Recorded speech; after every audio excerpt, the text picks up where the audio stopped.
Hello,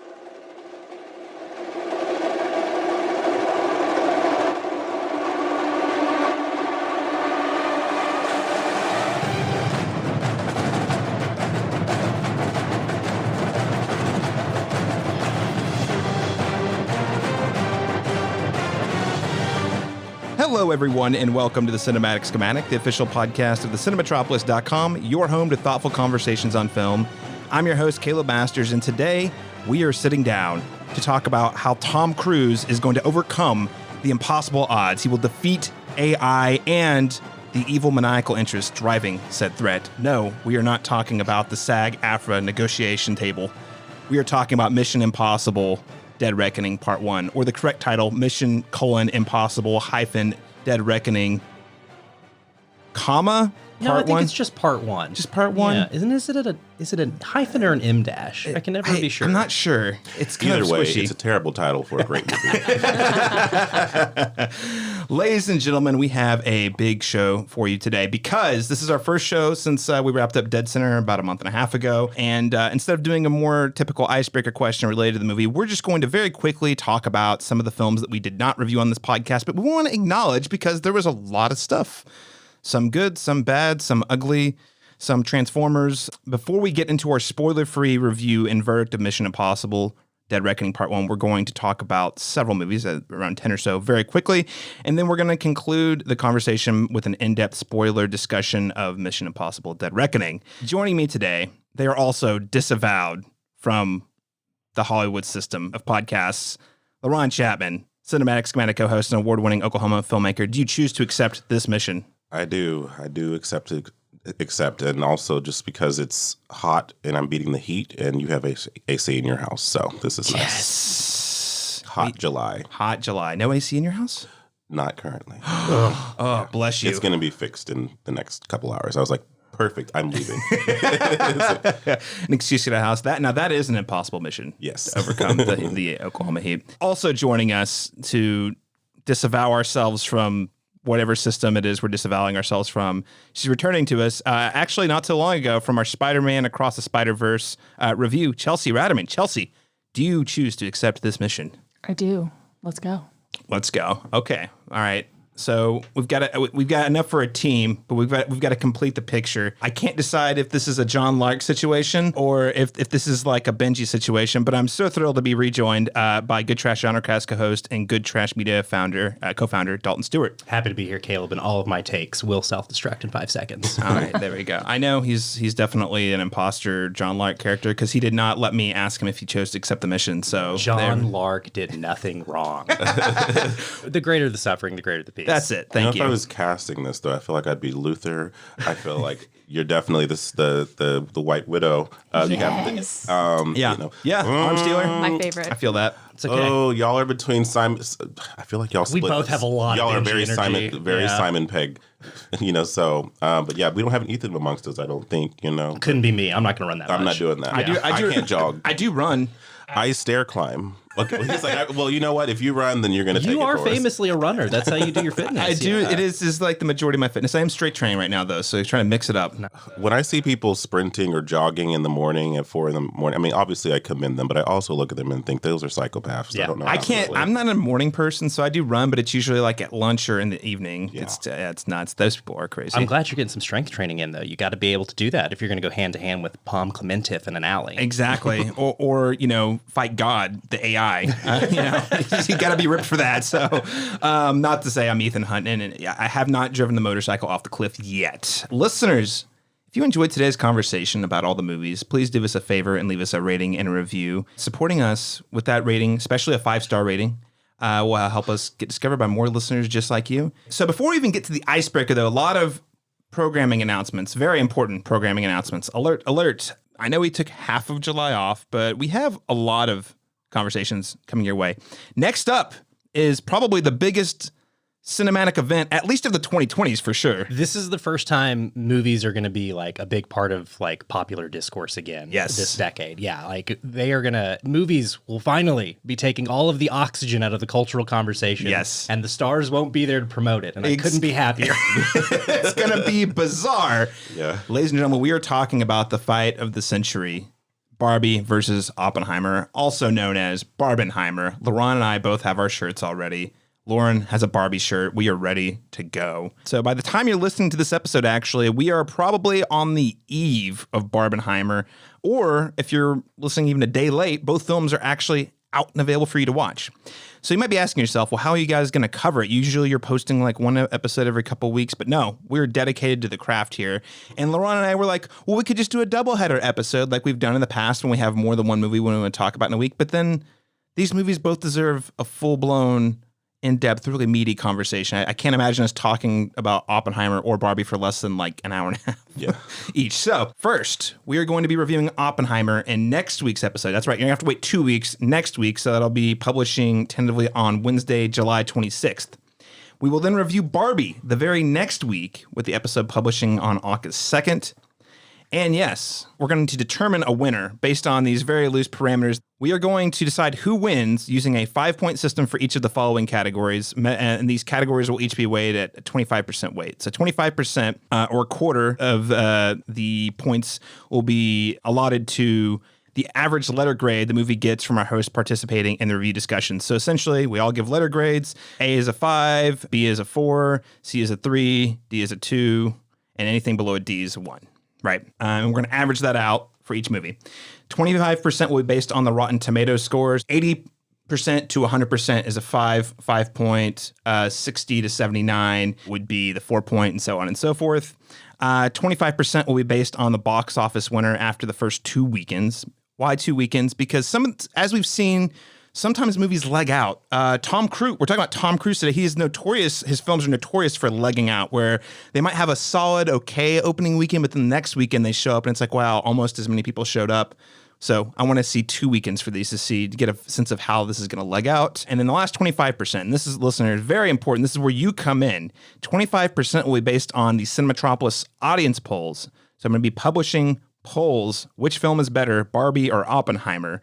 These polls will be presented on Facebook and Twitter, and maybe Threads, because we're on Threads. Another announcement coming in 1 second. But the other will be the Spotify app. So if you listen on Spotify, you can actually go into the app and vote in the app at the end of our Oppenheimer and Barbie episodes. Okay. The polls will run until, on social media, will run until July 31st. So you'll announce the winner on the episode after those two, I assume. Correct. Right? Yes. Gotcha. So Laron and I are going to be announcing the winner in our review of TMNT. So yes, that episode will be publishing in the second week of August. So yes, we have a lot on our plate there. So which film are you going to see first? You can let us know by heading over to any of our social media. So now I mentioned the Facebook, Twitter, Threads, Instagram. There you go. Or you can send us an email at thecinematropolis@gmail.com to let us know which film you're most excited for. Okay. Another announcement. We're on Threads. Is Threads going to be around in a year? Who knows? Who the heck knows? But right now, it's where the party's happening, and the awfulness and misinformation and dark money hasn't made its way there. So we're all hanging out on Threads now. Next up, I know we spent most of the month of June talking about Dead Center, Oklahoma's biggest film festival, but turns out there's a lot of other film festivals here. So I have a couple of special interviews in store for you for films playing at Doc OKC. This is ahead of its second year as a festival. I hadn't heard about it until this year. That festival is August 4th through the 6th. And again, we'll be publishing those interviews earlier that week beforehand. Last one, really big one here. And we're actually going to have some discussion. Normally I would say, well, this is movie news, and it is, and movie news is usually for movie people. In this case, I feel like it's a bigger story than that, and I feel like most people who watch the news in general have probably heard, but SAG-AFTRA joined the WGA and going on strike. This last week on Thursday, this previous Thursday, SAG-AFTRA voted to go on strike following failed negotiations with the AMPTP. So according to Deadline, the SAG-AFTRA president, Fran Drescher, for those of you who are not familiar with the name, she's most famous for her role as the star of the hit 1993 sitcom The Nanny. She also chaired the negotiating committee, and she said Wednesday night that the Guild, end quote, negotiated in good faith and was eager to reach a deal that sufficiently addressed performer needs, but the AMPTP's responses to the union's most important proposals have been insulting and disrespectful of our massive contributions to this industry. The companies have refused to meaningfully engage on some topics and on others completely stonewalled us. Until they do negotiate in good faith, we cannot begin to reach a deal. Those are some pretty harsh words, but frankly, I don't think it does Fran Drescher's fury justice. So we're just going to play a short clip. We are experiencing that right at this moment. This is a very seminal hour for us. I went in earnest, thinking that we would be able to avert a strike. It's a very serious thing that impacts thousands, if not millions of people all across this country and around the world. Not only members of this union, but people who work in other industries that service the people that work in this industry. And so it came with great sadness that we came to this crossroads, but we had no choice. We are the victims here. We are being victimized by a very greedy entity. I am shocked by the way the people that we have been in business with are treating us. I cannot believe it, quite frankly. How far apart we are on so many things. How they plead poverty, that they're losing money left and right when giving hundreds of millions of dollars to their CEOs. It is disgusting. Shame on them. They stand on the wrong side of history at this very moment. The entire business model has been changed by streaming, digital, AI. This is a moment of history that is a moment of truth. If we don't stand tall right now, we are all going to be in trouble. We are all going to be in jeopardy of being replaced by machines and big business. Who cares more about Wall Street than you and your family?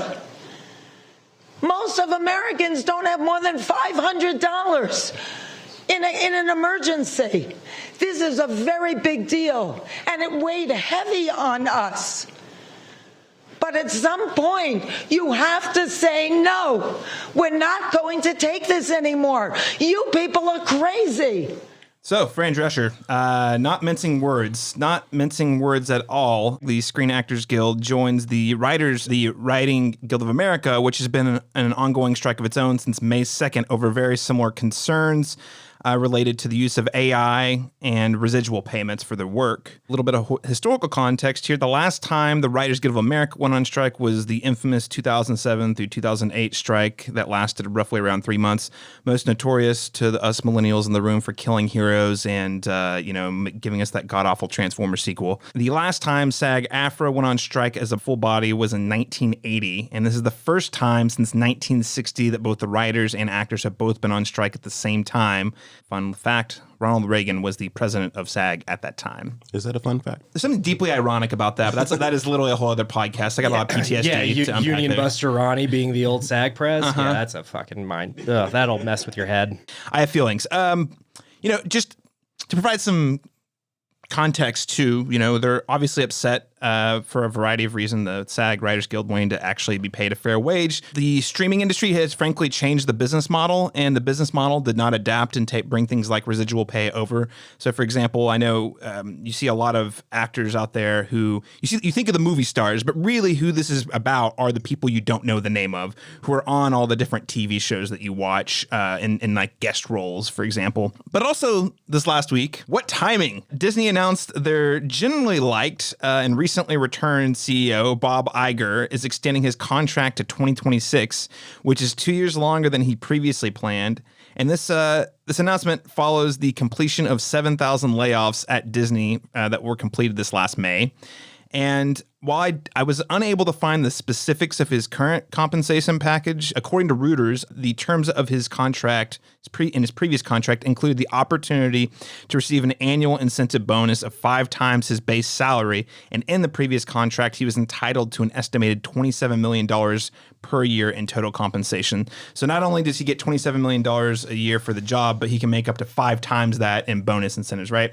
Another CEO that's people probably have seen the name of a lot of is Dave Zaslav, the CEO of Warner Discovery. He was between the years of 2018 and 2022, he was paid $498,915,318 over the course of 5 years.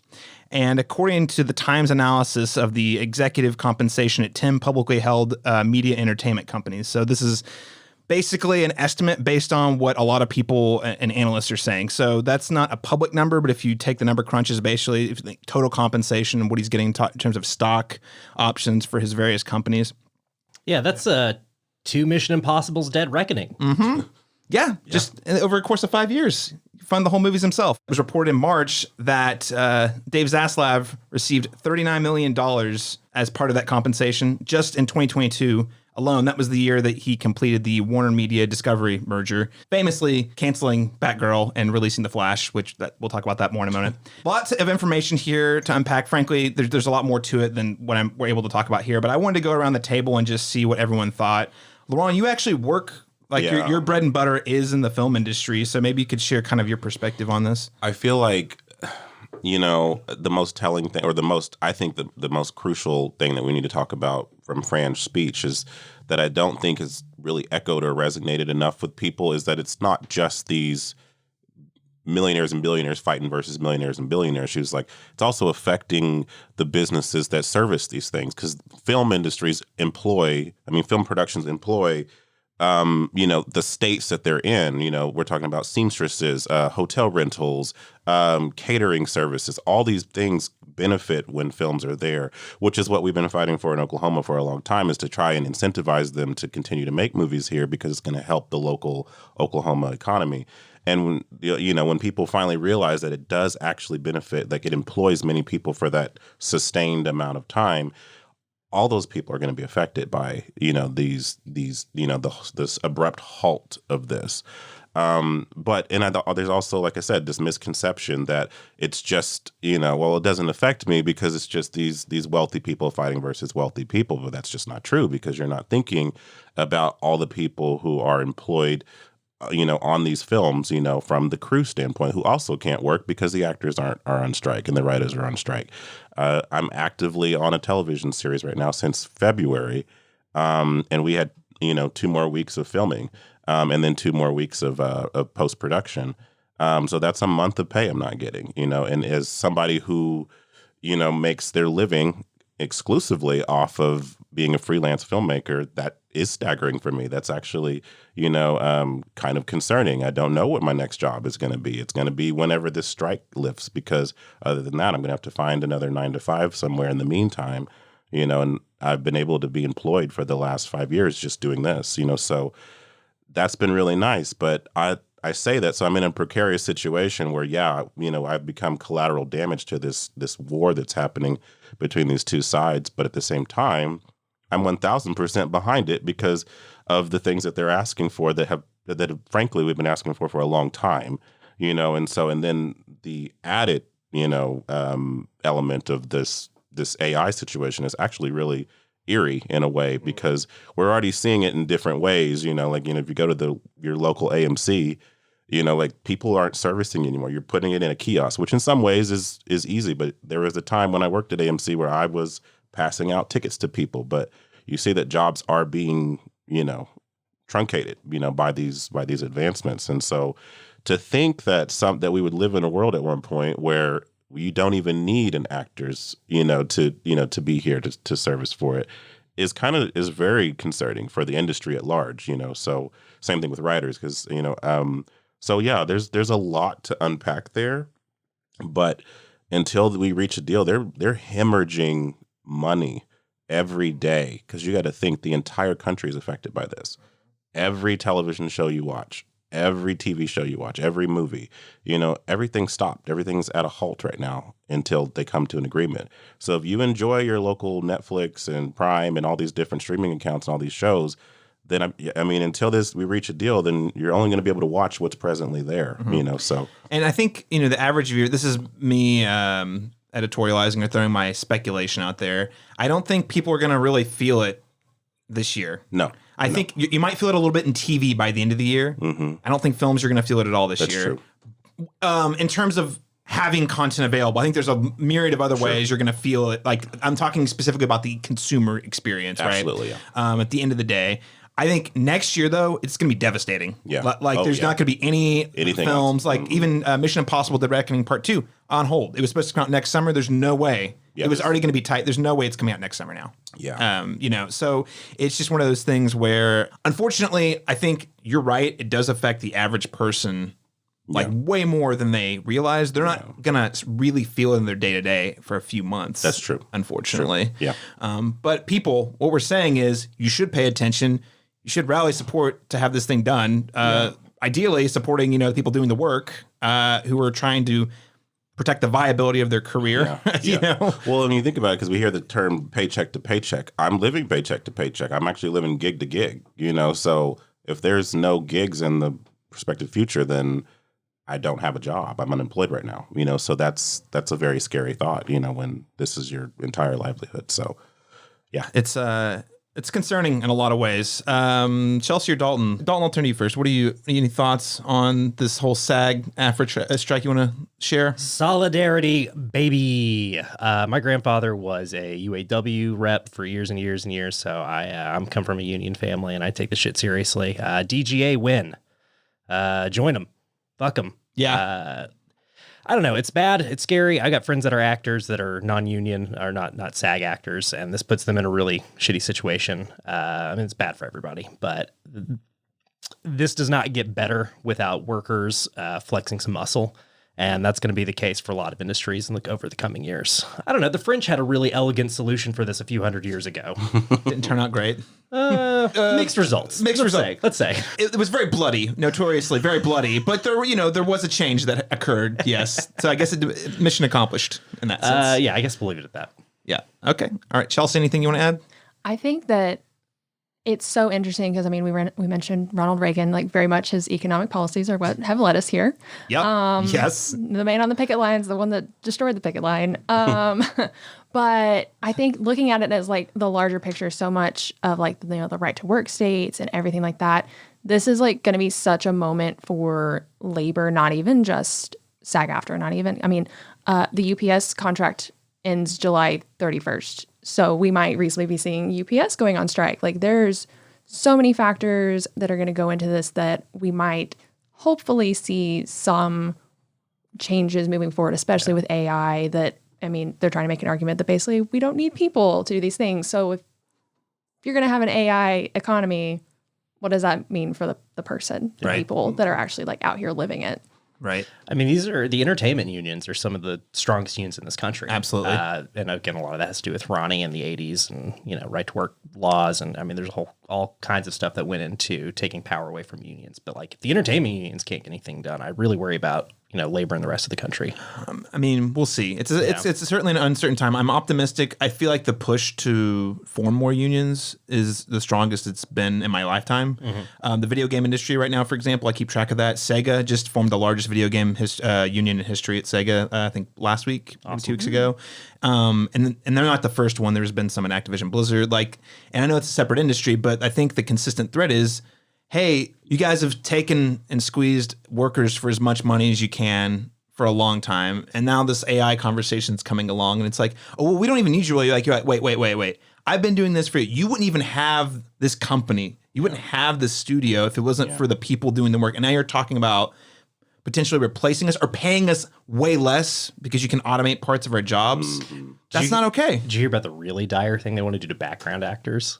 I did. They work for a day and then they use your likeness in perpetuity. Yeah, that was the air quotes groundbreak. That was the proposal from the producers was, you can scan the background actors and then use them forever. So what the hell? What is that? And there's nothing to protect them from that. And that's what's terrifying is there's nothing in the contract that says they can't do that. Like actors can sue if you have their likeness, but background don't really have much of a stance in that. And what's really scary too is the rhetoric coming from the other side is that like, well, we'll just wait until writers and they're wanting to wait till people are homeless. wait until we're homeless. Isn't that just like maniacally evil though? Like I couldn't believe. Yeah. So there was for context listeners, there was a Deadline article that came out this week, in addition to all the other news, that some of the producers, the studio executives had come out and said, yeah, we're planning on not having negotiations until late October. By then they're going to start, losing their homes and their apartments, so we can get them while they're desperate. And I'm just like,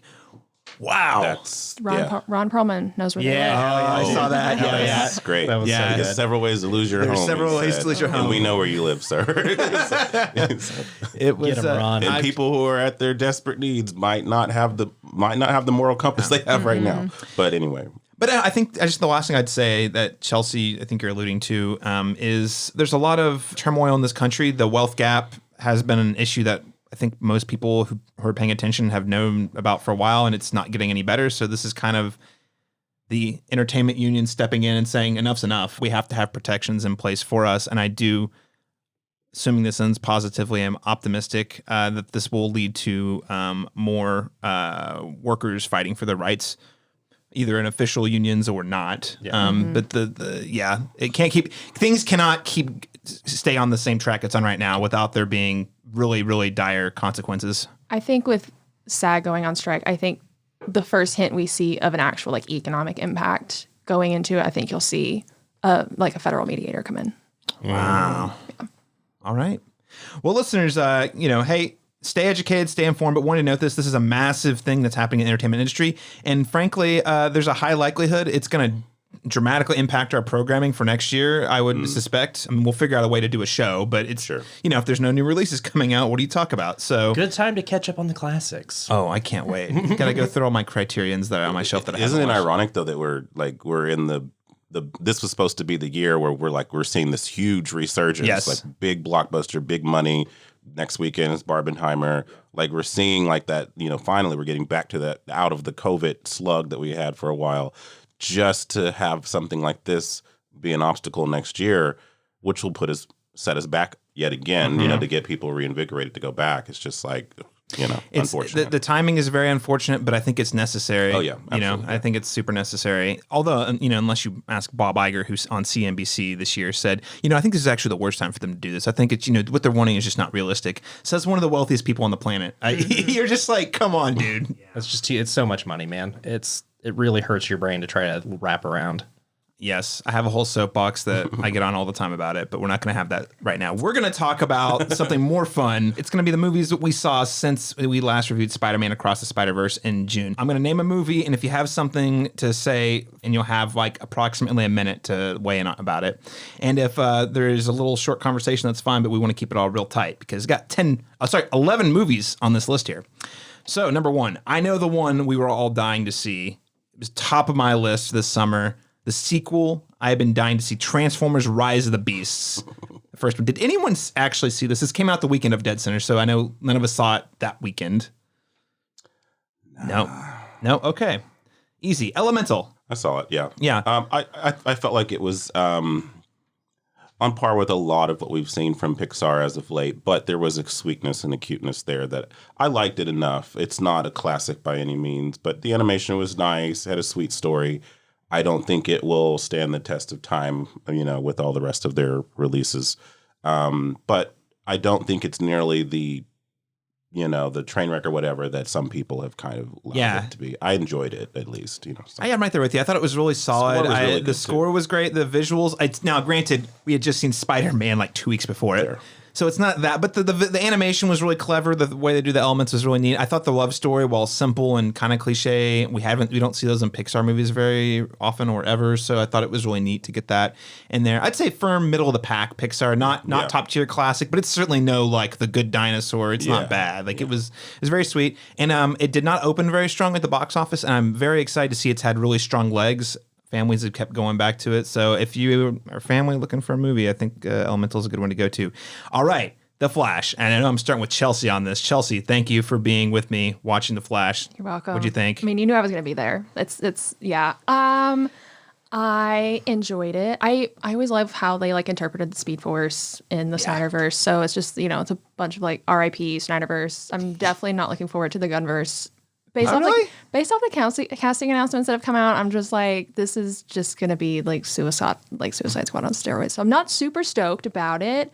But I loved Sasha as Supergirl. I really hoped we would get to see her further on, but there were some things that worked, there were some things that didn't, and it was definitely the marks of 3 different rewrites because they never knew what they were going to do with that movie until everything ended. So it was fine.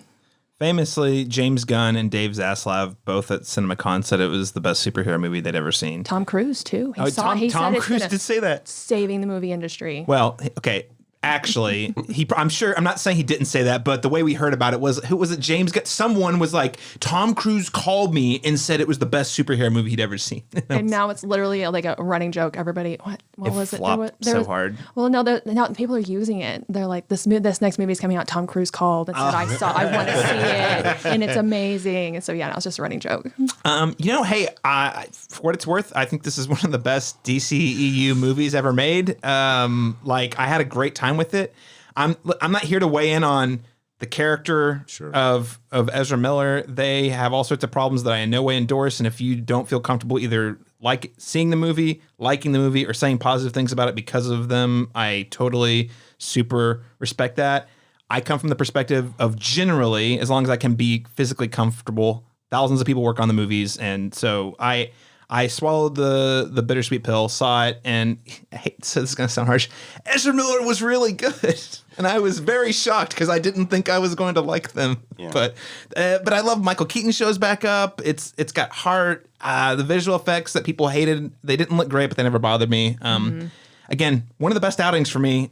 Tragedy, I mean, I shouldn't say tragedy, but bummer it didn't do better just because... it's so much better than most of the other ones from the Snyderverse. Laron, did you see it? I did. It was a mixed bag for me. I liked it a lot more than I anticipated on liking it.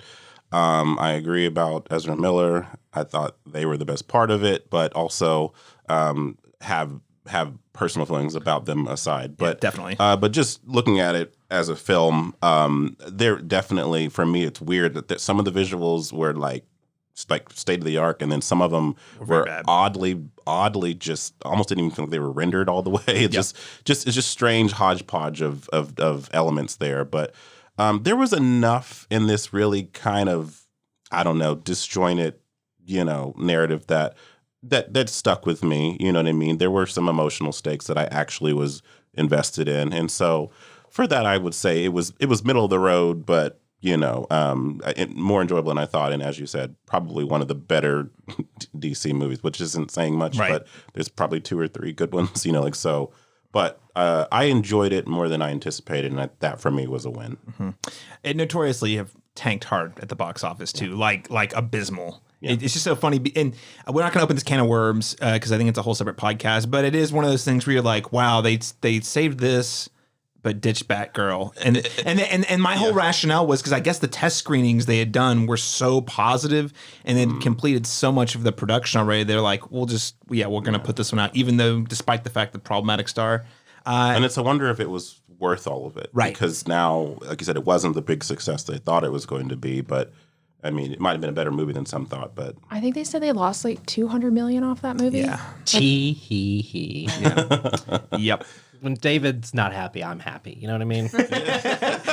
David Z crying into his pile of money, and I go, next up, The Blackening. Dalton, I see you have your initial next to this one. What do you think of? It's fun. Hey, look, we need more Juneteenth movies, and this is a fun one. Tim Story is definitely more a comedy director than a horror director, and that's where this is in its strongest lane, is when it's focused on the comedy, sort of the kind of the Scream-esque, metatextual take on the slasher film, and just really dealing with race in the American horror movie and kind of taking that theme and following it to its most logical conclusion. Really fun movie. I really want to see this. I think it's finally out on VOD already. Yeah. I really want to see it. Just busy summer. Laron, what did you think? Man, I'm just so disappointed I didn't make this because I wrote a treatment for a very similar story to this, which just like, it's like it would be a short film, but it was just like, if you just had an all-black cast and they all made the right decisions, then the movie would just be this build-up to something happening, and then they all walk away and there's no there's nothing happens because they did everything they're supposed to. You know, like, and I thought that'd be a funny, you know, version of a short. And here, kind of expand upon those tropes and all of that. And there's some, I thought it was wickedly funny throughout, you know, like, and I agree with you. Tim Story's known for comedy. The horror elements don't quite work in it as much, or strongly at least. Yeah. But the writing is really sharp and the cast is a blast. Yeah, the performances are all awesome. Yeah. And it's just I mean, to say it's like a quintessential like black movie too. Like, I mean, like every reference, the little, even some of the in jokes, I'm like, I wonder if everyone's even getting some of these references, and maybe they will. I mean, if they're really cultured, but it's funny even still not knowing everything. But there's definitely, like, I noticed you know, a mix of laughs between different parts where, like, didn't quite get that one, but then you saw the other half of the audience is like dying, you know, like, so that's fun. It was a blast. I had a good time with it. I really wish I could have seen this in a theater. It is an audience movie for one. sure. Yeah, I went to a matinee, and I wish I'd gone a little later. We had an okay crowd, but yeah, I wish I'd gone to like a real like rowdy nighttime screening. Yeah. Well, love to hear the endorsement. I saw the trailers and I was like, this is either going to be amazing or terrible. And I'm glad to hear that it lives up to the best hope I had for the movie. Sure. Extraction 2. Who Laron, you've seen Extraction 2? I've seen neither. I saw that. I saw a clip of that prison fight. Okay. All right. They're cheating, but it's cool. I don't know. Yeah. Like, what do you want? None of us saw it. No. Now, okay. That tells you what we think. Extracted from Chris. the group. Yeah. I like Chris. The whole watching a giant blockbuster at home bothers me. I'd rather watch it on the big screen. Here's one that I think is going to be a point of conversation. Past Lives from A24. Yeah. Dalton, I'll kick to you first on this one. That's such a good movie. Yeah, that's top 3 of the year consideration when we get to December. Yeah, I love this film. It's really good. Go see it. Support it. It's a beautiful film. A great directorial debut. If you like Richard Linklater films, if you like Wong Kar-wai films, like, this is in that wheelhouse of longing and passion. And yeah, it's a great film. Arthur and I did a quick review of it over on the GoodTrash feed. So if you want more thoughts, go check that out. Check it out. Yes, Laron Chapman, what did you think of Past Lives? I love this. I think it's probably, I mean, next to Killers and maybe depending on how well Oppenheimer does, it could be one of the biggest contenders for Best Picture next year, I think. So I highly recommend it. I'm wearing a Before trilogy T-shirt right now that really echoes a lot of those kind of sentiments, and it's just pitch perfect. It's definitely a slow burn, nuance, melancholy, but throughout it just gets really, you know, emotional, and the ending is just gutting, you know. So yeah, I just appreciated the affection and the attention to detail. And just how, you know, it's simple, but it's also universal.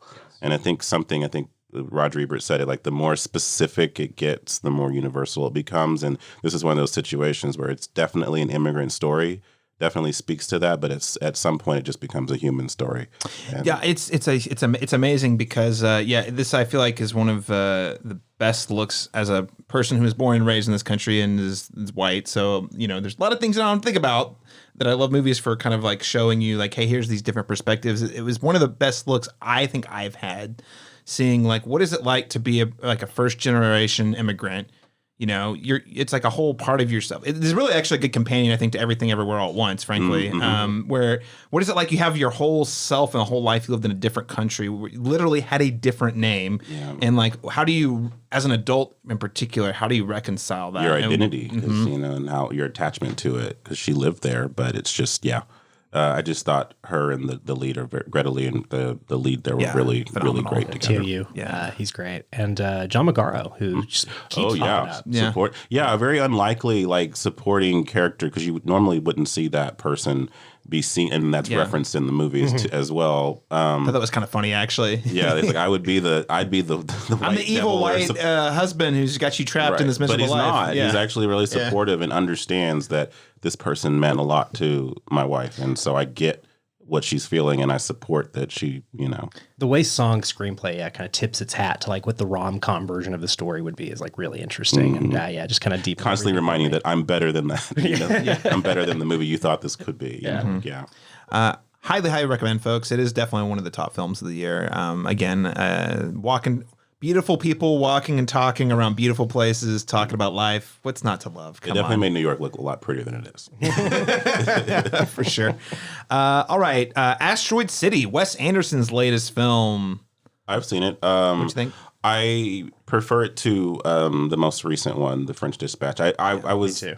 kind of in the minority of liking The French Dispatch a lot more than some people did. But I thought it was great. but I definitely think it was probably not as rewatchable as some of the other ones. This one, I mean, man, the production value in this is great. I mean, if anything, even if you just put it on mute, it's just beautiful to look at. This one's definitely more insular. It's a little bit more.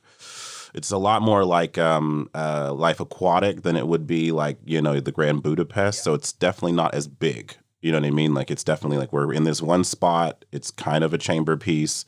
But, I kind of enjoyed the simplicity of it. And I think it kind of put him back in the conversation of like, okay, he still has this thing that he can do, that's really unique. And his isms enhance the story, and the idea is not distract from, as I think a lot of people feel, especially with The French Dispatch. Some fans have thought this is slight for him, and some think it's a return to form. So it is kind of polarizing in that way. It's weird. I think it's like upper middle pack for me. It's not my favorite, but it's also I would put it above at least half of his other films. Sure. Like, he's just the way he's dealing with such like complex human emotions related to how there's the grieving aspect, but there's also the creating part, and like how all of it fits together. He's dealing with some like really abstract, deep ideas that he communicates so well with his weird idiosyncratic style. I really liked it a lot. I do. Yeah, Wes has never been more back, baby. Yeah, I like this movie a lot. I think about my alien who art in heaven. Yes, Jeff Goldblum, tall and lean, about 6'7". Yeah, I think about that fucker.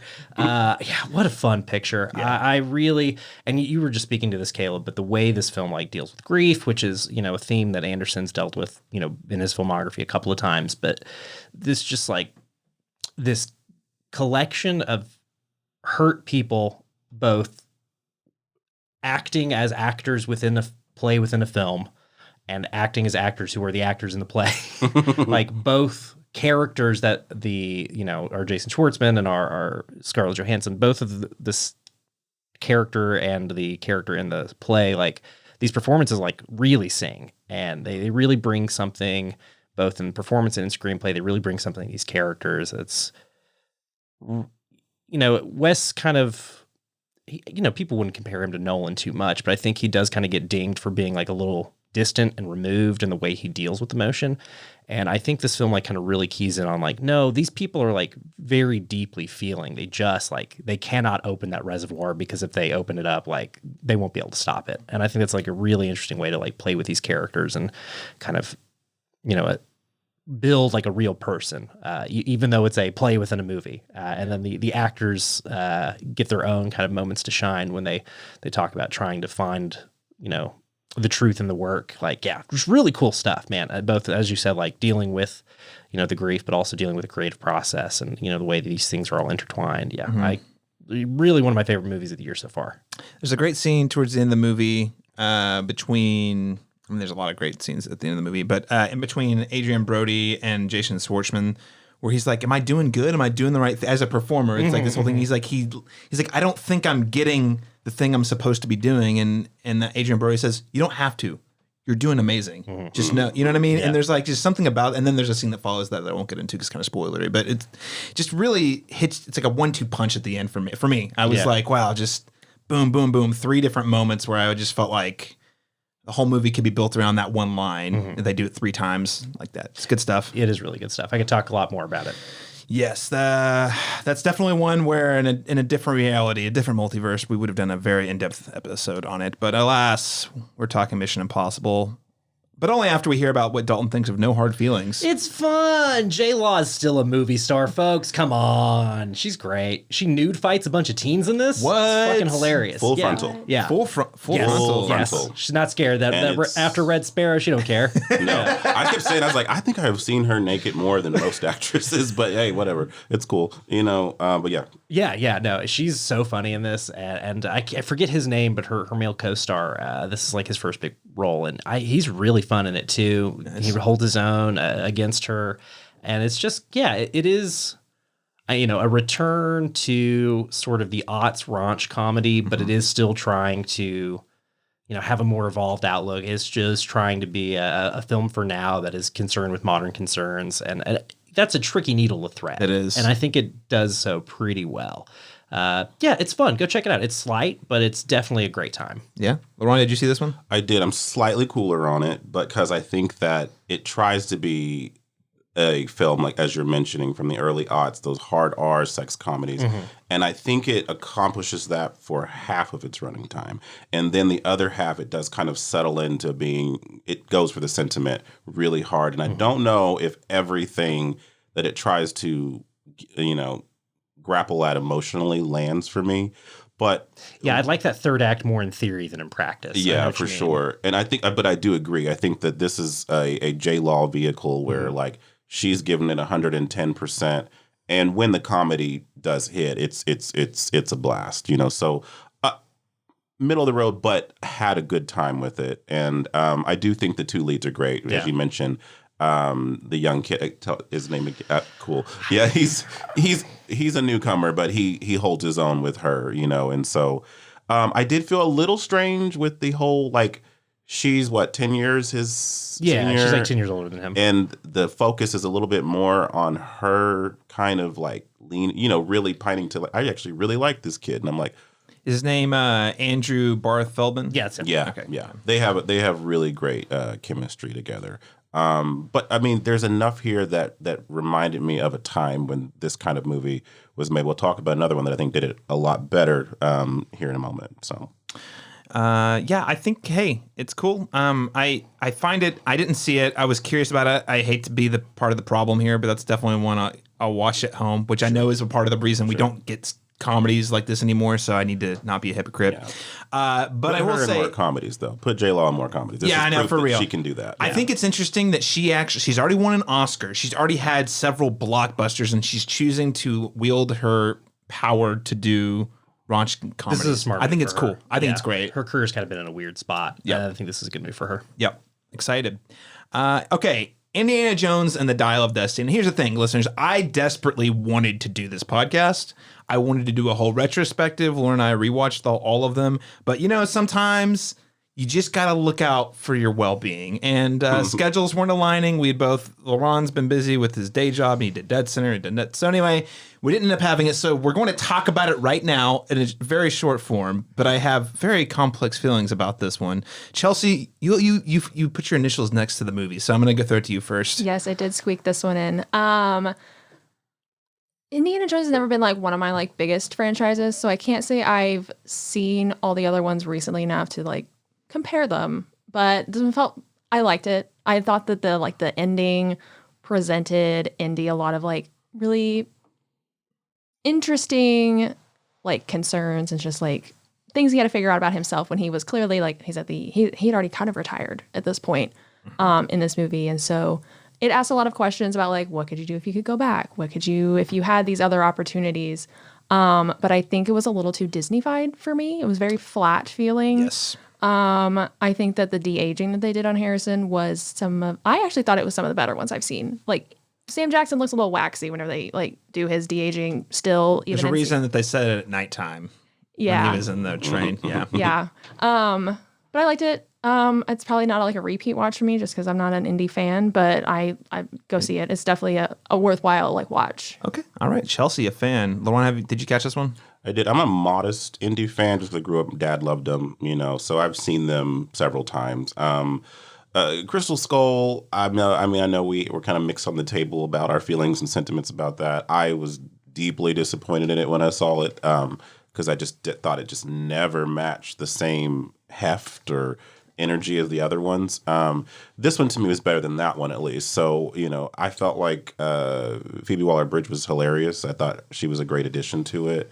I agree. I thought the de-aging at the beginning, the more you look at it, if you look at it too long, you can kind of start seeing where the seams are. But generally speaking, I've seen it a lot worse than that. And so I thought, okay, I can get behind that, and there are some really fun, well-executed chase scenes in this, so it has that nostalgic kind of, big movie, element to it. But I do think it overstays its welcome. I did start to feel the runtime. And the third act gets a little messy for me and I appreciate a movie that swings for the fences and it had huge ambitions for the end. I don't think it sticks the landing, but I appreciate the effort and the daring, behind it. So overall, a entertaining, if not completely like, substantial, entry in the franchise. So Dalton, did you catch this one? Couldn't be me. Okay.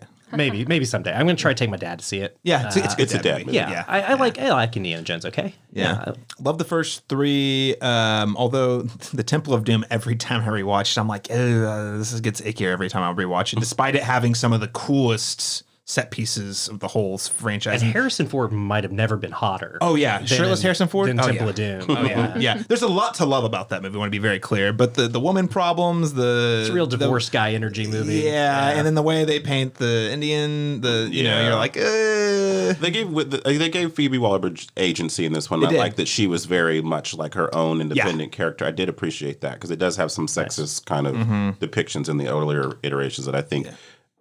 Maybe some would call that woke, but I appreciate it, that she wasn't a damsel in distress by any means here. She held her own, so that was nice to see. She was definitely a huge add to this one, whereas I felt like in the fourth one when they brought, what's her name, back from the first one, she didn't really do anything. Sure. She was just there. Karen Allen. Thank you. They don't really give her much to do. You. Yeah, and so, long story short, I had never been on the Crystal Skull movie as garbage train. I always thought it was just okay. Not as good as the originals, but also it wasn't like tarnishing my child. Like some people feel like it's just the worst thing since the Star Wars prequels. I haven't been the same since. Yeah. And I rewatched Crystal Skull beforehand. And I still will stand by it. It's not as good as the first three, but honestly, especially the first two acts, I'm like, this is pretty great. And then the third act is garbage. It's fine. The whole thing's fine. I love Act 1 in particular. We're not going to fight about, but this one. What's interesting though is the third act is where that movie, the Crystal Skull, really falls apart for me. In this movie, it's the opposite. I actually, you talk about big swings, Laron. It takes some big swings, and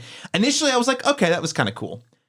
I don't know how much I love it, but the more I've thought about it and how it thematically aligns with the idea of Indiana Jones, the more, and kind of wrestling with nostalgia, culture, and like some of the stuff Chelsea was talking about a second ago, the ending has really appreciated greatly since I've seen the movie. Now, I still think you have 2/3 of just an okay movie. And James Mangold, the director, I love and respect, and I love most of his movies. He's not got the visual sensibilities of Spielberg. The action's nowhere close to like what you'd see in the first four movies. But I think it's a fitting send-off for the character. And also, the movie got a whole star bump on me on Letterboxd just because Harrison Ford in that role. He's so good. Yeah, he stepped right back into that really easily. He didn't feel like he was struggling. Definitely worth your time, in my opinion. Okay, Insidious and the Red Door. Who has seen this? Good one? for Patrick Wilson. Good for him. Yeah. Good for him. He got to direct a movie. Yeah. And he got to bring the whole cast back from the first movie. Yeah. Did you see it? I'll get to it. Yeah, get to it. I'm a horror hound, so I saw it. It's definitely the weakest in the series, but it has. But I mean, it's well directed. I mean, there's no fault of him. I just think the story focuses on things that aren't important. It's like half of the Insidious movies, right? Well, there you go. It's like because exactly. I like the first two, but I felt like this one just.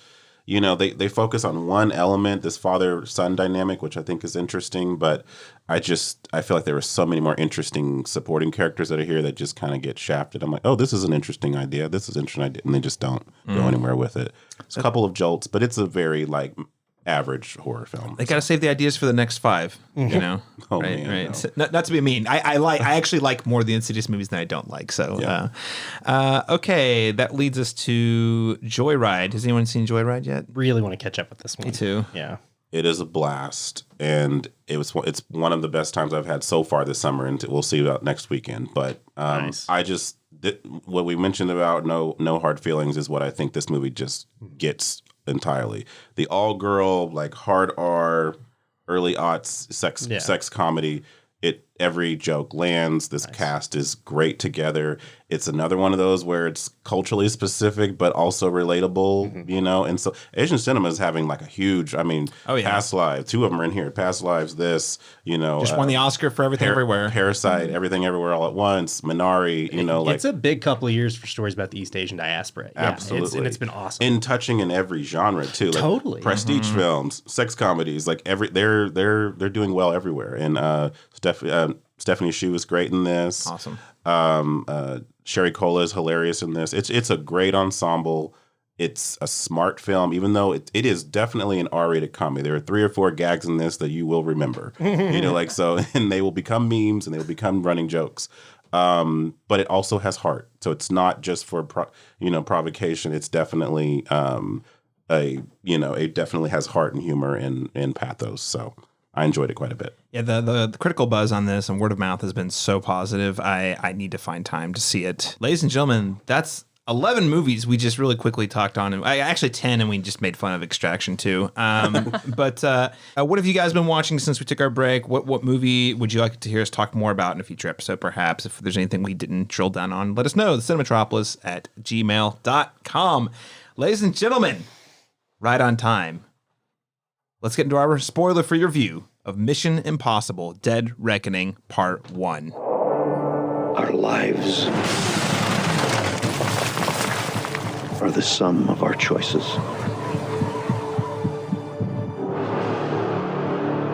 And we cannot escape the past. Ethan, this mission of yours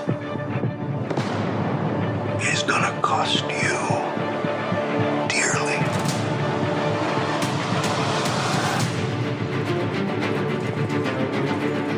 The world is changing. Truth is vanishing. War is coming. It's been a long time, friend. You've no idea the power I represent. It knows your story and how it ends. According to IMDb, Mission Impossible: Dead Reckoning is described as Ethan Hunt and his IMF team must track down a dangerous weapon before it falls into the wrong hands. A few important facts about this movie you should know. This is the 7th entry in the Mission Impossible franchise and the 3rd one directed by Christopher McQuarrie, who directed both Rogue Nation and Fallout. This film was largely in production during COVID. During the COVID-19 pandemic, this film was stopped at least 5 times, so they had to shut down production and restart it at least 5 times. It's been credited as writing the pandemic filmmaking playbook. We are the gold standard. We are the gold people. standard. That's right. If you guys don't remember the infamous viral Tom Cruise video, Tom Cruise loves cinema, guys. He will fight to the death for cinema. That's Literally. right. He will jump off a cliff. Because of that, this is the most expensive entry in the franchise by a considerable margin, coming in at a budget of around $290 million before marketing costs. Originally set to release next summer on June 28, 2024, Mission Impossible: Dead Reckoning Part 2 production has been shut down due to the previously discussed strikes. Another thing that was interesting that they've totally pivoted on in true Vin Diesel fashion, when they announced the Part 1, Part 2, they announced it as this is the finale for Tom Cruise in this franchise. Mm-hmm. But much like Vin Diesel with the Fast and Furious franchise, after they've announced the finale, 2-part finale, like 3 times, Tom Cruise, especially after Indiana Jones, is saying, no, I want to be Harrison Ford. I want to keep making these until I'm dead. I think he's scared to walk away. I think he is too. Yeah, I think same with Vin. Yeah. I think they don't know what their career is without these movies anymore. Mm-hmm. Yeah. Because, Tom Cruise, I love him. We love him. But in terms of what makes money, yeah, he's had a lot more misses than hits outside of Mission Impossible. So there it is. Ladies and gentlemen, what are our overall thoughts on Mission Impossible: Dead Reckoning Part 1? Chelsea, across the table. I'll start with you. I liked it. Super fun. Lots of really fun action sets. Didn't love the stuff with Ilsa, which we'll talk about later. Mm-hmm. But I really liked the addition of Haley Atwell. Love to see her actually doing something that's not dependent on Captain America. She was so good. She was so good. Loved her. Also, big Vanessa Kirby stan over here. Yes. We'll watch anything she's in. But I think so. I loved it. I was just watching. It was riveted the whole time. The one thing I didn't like was it felt like some pieces were just really drawn out. Yeah. Like the car chase scene. A lot of exposition. I'm you're right. The action too. The action. I felt like the car scene was kind of played a little bit too much for laughs for the movie. And I'm just I felt really weird as we're in 10 minutes of this car chase. And I'm like, are we done? It is, especially if you compare it tonally to the last 2 Christopher McQuarrie films. This one is definitely more lighthearted with its action versus especially Fallout was very self-serious, kind of dour-ish. But Noteworthy. yep, super fun. Loved it. So, but too long. Just we probably might have been able to make one movie if we had cut that car chase down. Laron Chapman, what are your thoughts on Mission Impossible? Interesting. I agree too. I feel like this one had some weird editing and pacing issues there in the middle section, and I was never bored per se, but it didn't feel as clean and polished as some of the last two. That being said, I mean, the set pieces in this are great.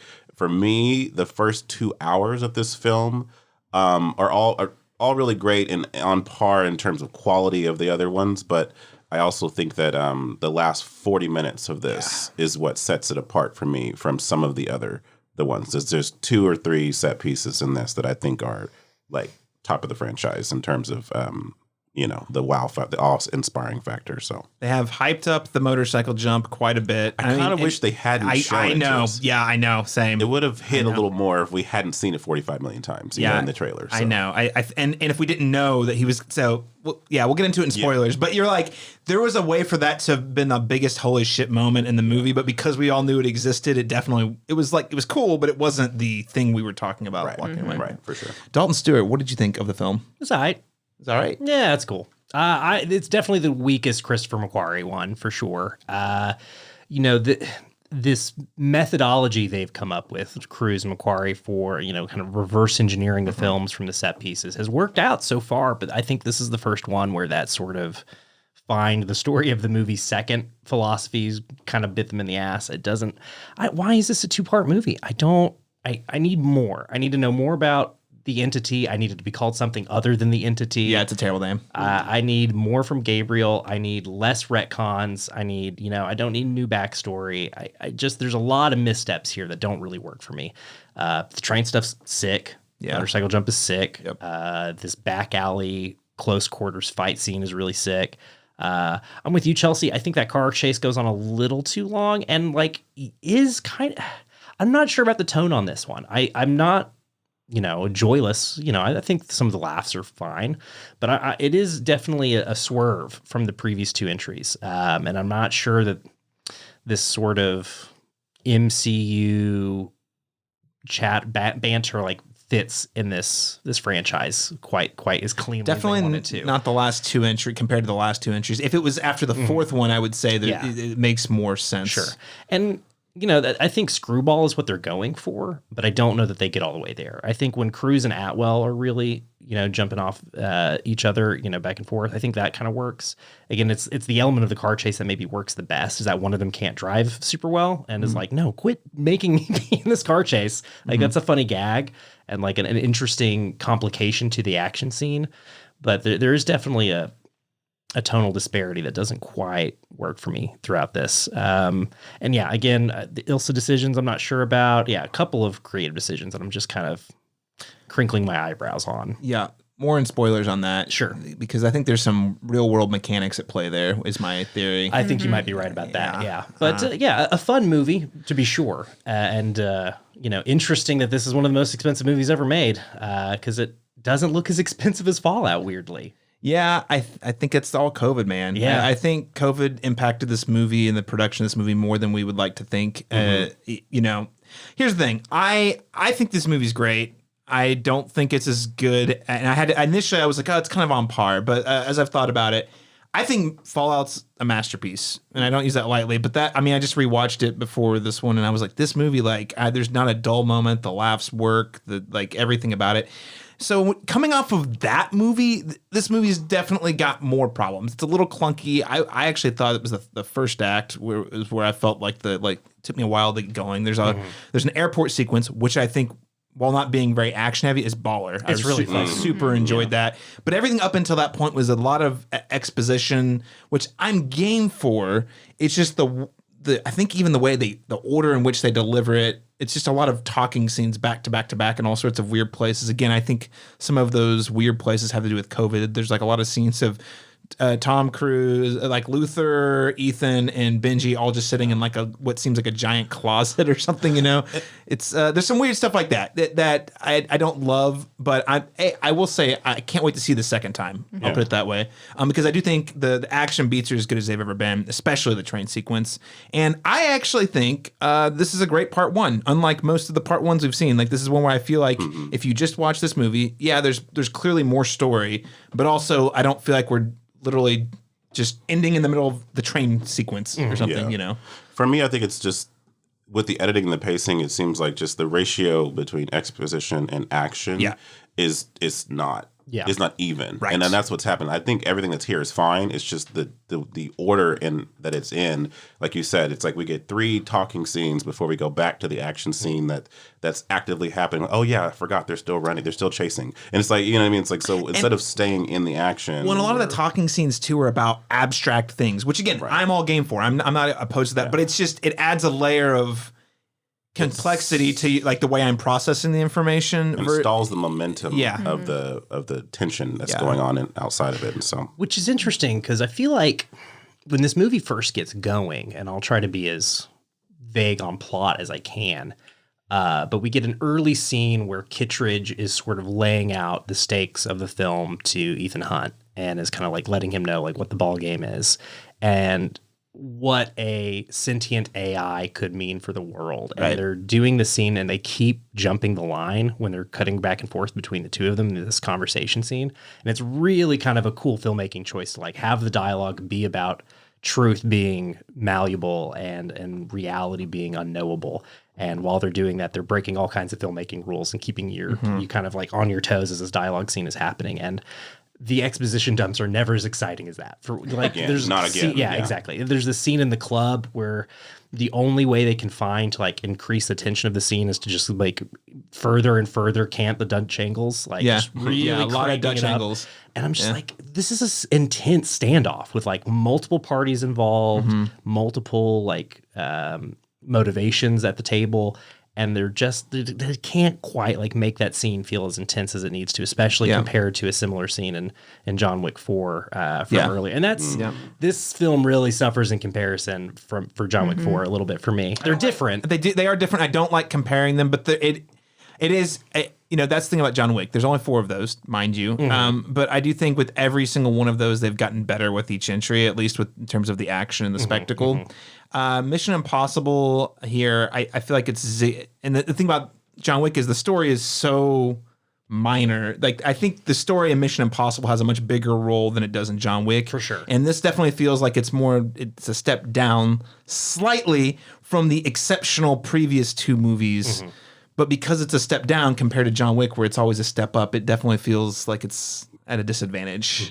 It's tough. I want to talk about the stunts a little bit, but I actually thought, again, the motorcycle was the thing that was hyped the most, but I think my 2 favorite sequences were the airport and then the train. People on the show have probably heard me mention the Uncharted games several times and why I was concerned about an Uncharted movie. I was like, listen, Uncharted games are based off of Indiana Jones movies, and the way they've been able to amp up those type of set pieces in a video game would be very hard to do on the big screen.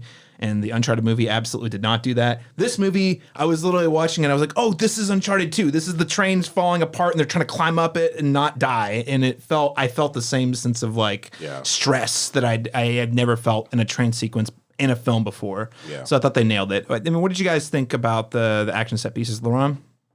Similarly, those are probably the 2 best. I mean, I was anticipating the cliffhanger thing, the cliff jump scene, and that obviously it's great. But like you said, because we've seen it, all of it, it wasn't quite there. Like, okay, we've already seen it, so we already felt that gasp of him going over it. Then they show us how it's done, which I think was maybe a mistake. Maybe it hyped us up to go see it, so maybe it wasn't.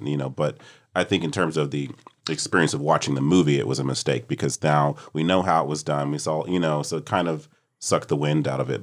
If they had put the motorcycle jump at the very beginning of the movie, I think it would work better as well. Versus because this literally doesn't show up until the end, towards the 3rd act, and you're like the whole time you're just waiting for him. Right. And there's a whole moment when you see him doing a thing where you're like, oh, we know, but we, the audience, know what he's ultimately going to do, but he doesn't know what he's going to do. I don't know. Right. I just think it robbed the tension a little bit. A little bit of that, yeah. But the train sequence, like you said, is money. You know, like as each one went down, I was like, oh God, okay. So I was genuinely stressed. So I mean that I haven't felt that way in an action movie where the stakes were like, even though I know it's Mission Impossible and theoretically everyone's going to survive here, you know, I'm still like gasping, you know, so I thought that was a huge accomplishment. It's funny, this sequence in the movie we're talking about, this kind of final stretch, was the moment where the runtime did finally like hit me, because I was pretty keyed in and locked into the film for most of its runtime, but that last stretch, I caught myself kind of gaming out like, okay, well, the jump hasn't happened yet, and that's how he's going to get on the train, and then something's going to happen on the train that leads to the whole like them climbing up the falling tree. So I was kind of like gaming out like what the rest of the movie was going to look like, and that's never a good sign. Yeah. But again, I like the jump, but I'm with you guys. I do wonder if we didn't lose something in the run up, like. They add so many CGI elements to the jump that it's honestly a more impressive stunt just seeing like what they did to make that, you know, just seeing him go off the ramp that they built and you know, they added all these like digital clouds and like other kind of weather elements to like make it look, I don't know, prettier. I don't know what they were going for, but it just kind of like muddies up the image a little bit and kind of, I don't know, takes away from how impressive the stunt is. Yeah, for Tom Cruise having killed 7 motorcycles, you know, to film this, it's just one of those things where you're like, and I hate saying this because I feel like, again, if we had no idea it was there and it was, you know, I think we would have felt differently. But it's like, was it worth it? I don't know. Yeah, I don't know. But I mean, it was still cool. But I don't know. Chelsea, what did you think of the stunts? I think they were great. I think my favorite was the alley scene.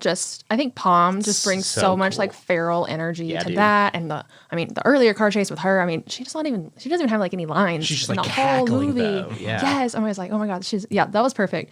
I don't think that they, especially with the big one, the big stunt, I don't think that they topped, especially like the Rogue Nation one where he's hanging off the side of the plane. Yeah. Like I just don't know if that one can, I mean, he's hanging on by a rope, one rope.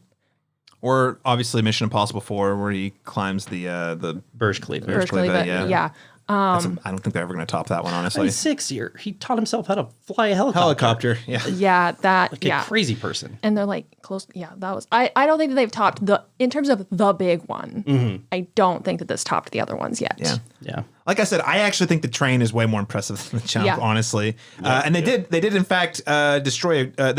Firstly, they built that train themselves because apparently they couldn't find a train that was available that met the specifications they need. So they actually built the train that they then destroyed and blew up part of a bridge that I guess was going to get demolished or something. I did a lot of reading on it, and there was a whole thing in Europe. They were like, "Oh, we're going to let him destroy this bridge," but the government was already planning to destroy the bridge. I don't know. Anyway, they blew up part of a historic bridge to film the sequence. So, and that one I just thought was way more intense. I mean, there's freaking cooking oil sliding around. I'm like, oh God, that's so cool. That is like the funnest part of it is like the increasing stakes of it. Like each car they go through is like more dangerous. And like just a worse situation. Because it could have easily just been the same car 3 times. Then it would have felt repetitive. But it's like, oh God, it's like it's like a video game. Like each chamber has a new element at it. Like you said, cooking grease sliding around while you're falling off of a cliff. And there's a piano in one of them, and you're like, oh yeah. And I'm like, if this girl doesn't jump, she's like, you're thinking about you want to get clobbered by it. What a great sequence. What a great sequence. Okay, I've already shown my hand. I think this is a great part 1. Again, I felt like good, clear beginning, middle, and end. Also sets up for the next one without it robbing the story. What did you guys think of the way where they break it? Does this work as its own movie? Dalton, I'll start with you. I guess it falls somewhere between Dune and Spider-Verse 2, probably, is in terms of like how effectively does it set up one half of a 2-part movie. I think Dune's the gold standard for how you do that, you know. And again, that's a film that people talk about not quite feeling like a complete film. But I feel like that ends on such a, you know, an interesting note. You're so excited for what comes next when that film wraps. Yeah. And then again, I'm a fan of the book, so I might, you know, be a little biased here just because I know where it's going.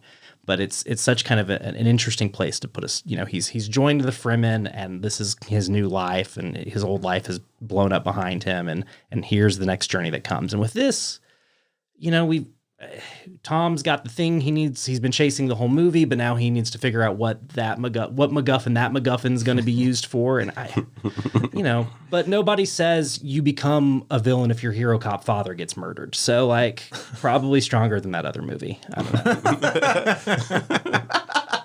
I mean, We're not taking swings at Spider-Verse. We spent, listeners, if you haven't caught it, in Dalton, we spent a very extensive amount of time talking about why the Spider-Verse is not a complete movie. Yeah. So we feel I your did pain. just take an errant swing at him, didn't I? You sure did. It's okay. We loved it, but also not a complete movie. Laron Chapman, how did this work as a part one, part two for you? I think this worked well for me. Like it ends abruptly, but it doesn't end abruptly in the middle of a sentence like some of the other ones that we mentioned. Fast X. Like Fast X. Like literally Fast X probably had what? I still say it has 30, 40 minutes left. Yeah. You know what I mean? They could have, they don't have a whole movie left, but we'll see. And then End of the Spider, the sequel, I felt like that one, there was a great part one in that one. There's 20 minutes that didn't need to be tacked onto the bottom of that one that could have been left and saved for the next film. I felt right. Like that's the only. What they showed us is great, but I was like, the momentum felt weird and there's that the last 20 minutes where you're like, where am I in the movie right now? I thought we were ending, and now it feels like it's a rising action, and then you cut. Then it feels odd. It's like we didn't need that. They didn't have faith that we were going to come back for the next one, but obviously this was great. So. And so this one, I feel like there's enough of a movie that we see in this nearly 3-hour film. And I guess there's enough plot because there's 3 disparate parts here. We got the submarine, we got the villain, and then Ethan has the key. So, there's enough here, for another movie, but, are they going to be able to top the stunts in the one we just watched? I don't know, because now I don't know what else you could do, so. Well, see, I love it. I love that they haven't talked about it yet. I obviously it would take away from part one to say, but we got cooler stuff in part two. But because I'm actually the fact that they haven't told us what they're doing in part two yet or plan to do, that excites me. Presumably some Navy SEAL nonsense like Kate Winslet did, right? Like Tom's gonna take the chance to hold his breath for 30 minutes if he can. Yeah, absolutely, he will. Yeah, he saw Avatar 2, and he's like, he's gonna ride a killer doing whale. all kinds of weird diaphragm exercises, stretching his lung capacity. I can't wait. Chelsea, how well did this work for you as part one, part two? I think it worked perfectly fine. I think it was a very logical, okay, we've achieved the thing that we need to go to the next point. I don't think it stopped anywhere that it needed to stop. It set up everything perfectly. I think we're good. I think where one character's journey ends is really exciting too. Without keeping. Oh yeah. I think I got you. I think you and I are on the same page. Yeah, there's a certain character that I think the end where it ends, you're like, oh, yeah, it's exciting. Just gonna go for the next one. They get a real arc and it's exciting stuff set up for the next one. I'm excited. Also, we didn't even mention Kid Rich is back from the first movie. I didn't rewatch all of them in the lead up, but I did watch 1, 5, and 6, and it was just great to see him back and his antics of being but the old version where he's like, this is what it's like to work with Ethan Hunt for 27 years. I'm exhausted, but whatever. Just nice touches like that. I feel like this is very much in a conversation with the first one. Well, without just replicating it. There's a train sequence at the end, some of the same characters. There's a lot of overlap for longtime fans. All right, we've gotten to letter grades because we're going to save the real meaty stuff for the spoiler section. What letter grade would you give Mission Impossible Dead Reckoning Part 1, Laron Chapman? Minor gripes aside, this was still a really thrilling summer blockbuster that we keep asking for these kinds of movies to be produced again. And I think that, ironically, the 2 best ones come out in the last 2 years have featured Tom Cruise, so in terms of stunts and in terms of crowd pleasing, so I'm giving this a B+. I think I had a good enough time with it. I think it's maybe, I won't say middle of the pack. I'd say it's a little on the higher end of that, so I had a good time with it. I think a solid B+. It's not quite penetrating the threshold of perfection, but I thought it was fun. Very, very above par summer blockbuster entertainment. Chelsea? I think that I kind of want to just give it an A. I felt, I think that they're bringing everything full circle. So I think I've probably established I'm a big nostalgia girl. So I love seeing all the callbacks. We're clearly bringing it full circle for Ethan. The set pieces were amazing. The action was amazing. it was thrilling the whole time. Honestly, I was just ready to get to the next piece. Oh man, I love the entity. He hates to hear this. Hates to hear it. Dalton, Stuart, what letter grade would you give this movie? It could be like a solid B. No minus, no plus. Above average. I'm Cruise and Macquarie are committed to doing as much of it real as they can, and that does really benefit the film in a huge way. Nobody's doing it like this. Well, that's not true. Very few people are doing it like this. And that commitment, that does show up on screen, even if not every element totally works for me. That commitment to doing as many stunts as real as they possibly can, trying to keeping things safe. I love that kind of stuff. I love that they're still pushing to make it happen. Yeah. That they have again, they're using their wealth and Hollywood influence to make movies like this. Because Tom Cruise could have chosen a totally different career path for himself, but he doubled down on being a Evel Knievel of cinema. So I'm gonna go A-. I do have some quibbles, mostly with the pacing. It probably is a little too long. And I will say I really wish I'd had time to see this a second time to see, because that's when I really can get a sense for the pacing issues. I'm like, I feel you. Yeah. So I didn't. I will say upon first watch, I feel like it's not as tight as the previous. Frankly, most of the other movies. But still, at the end of the day, it's delivering spectacle. That we just don't see on the big screen outside of these movies very often. Because John Wick is doing a thing that's different. It's similar, but very different than this. Much more focused on choreography. Yes, for sure. Fight choreography. Yeah. It's almost like ballet. Yeah. Whereas this is definitely stunts, full blown big bad stunts, and trying to make an old school Hollywood movie, but with the modern sensibilities and technology we have without relying too much on technology to do the human part. I don't know. It's really unique. I'm glad we're getting them. Again, especially if you compare it to Fast X. Frankly, by the way, don't rewatch Fast X, but there's a lot of overlap. And oh no, Chelsea just gave me the head turn. It's these movies both have major set pieces in Rome. There's a lot of overlap, and you can just see the difference in how filmmakers do the same type of thing. And this is so much better. Yeah. The action's so much, and I like Fast and Furious, but this is so much better than what we got there. So yeah, A-. I think this is above par. Not the best, but whenever you make A+ movies, A- is still pretty solid. Yeah. For the record, Chelsea is shaking her head for the audiences that are listening, so just know she does not agree. Chelsea, the Fast 10 hate, what? I didn't hate it. I just, life's too short. Life's too short. Okay. What other recommendations would we suggest to folks? Movie, television, novels, music, video games, other media recommendations. Clearly, Chelsea thinks we should recommend Fast and Furious movies for listeners. So, Chelsea, why don't you kick us off here? Fast X. No. I went with The Man from U.N.C.L.E. Yeah. Yes. So, your action-y movie based off of a little bit older TV series. So I think that movie didn't quite get the love and appreciation that it deserves. Cast members aside.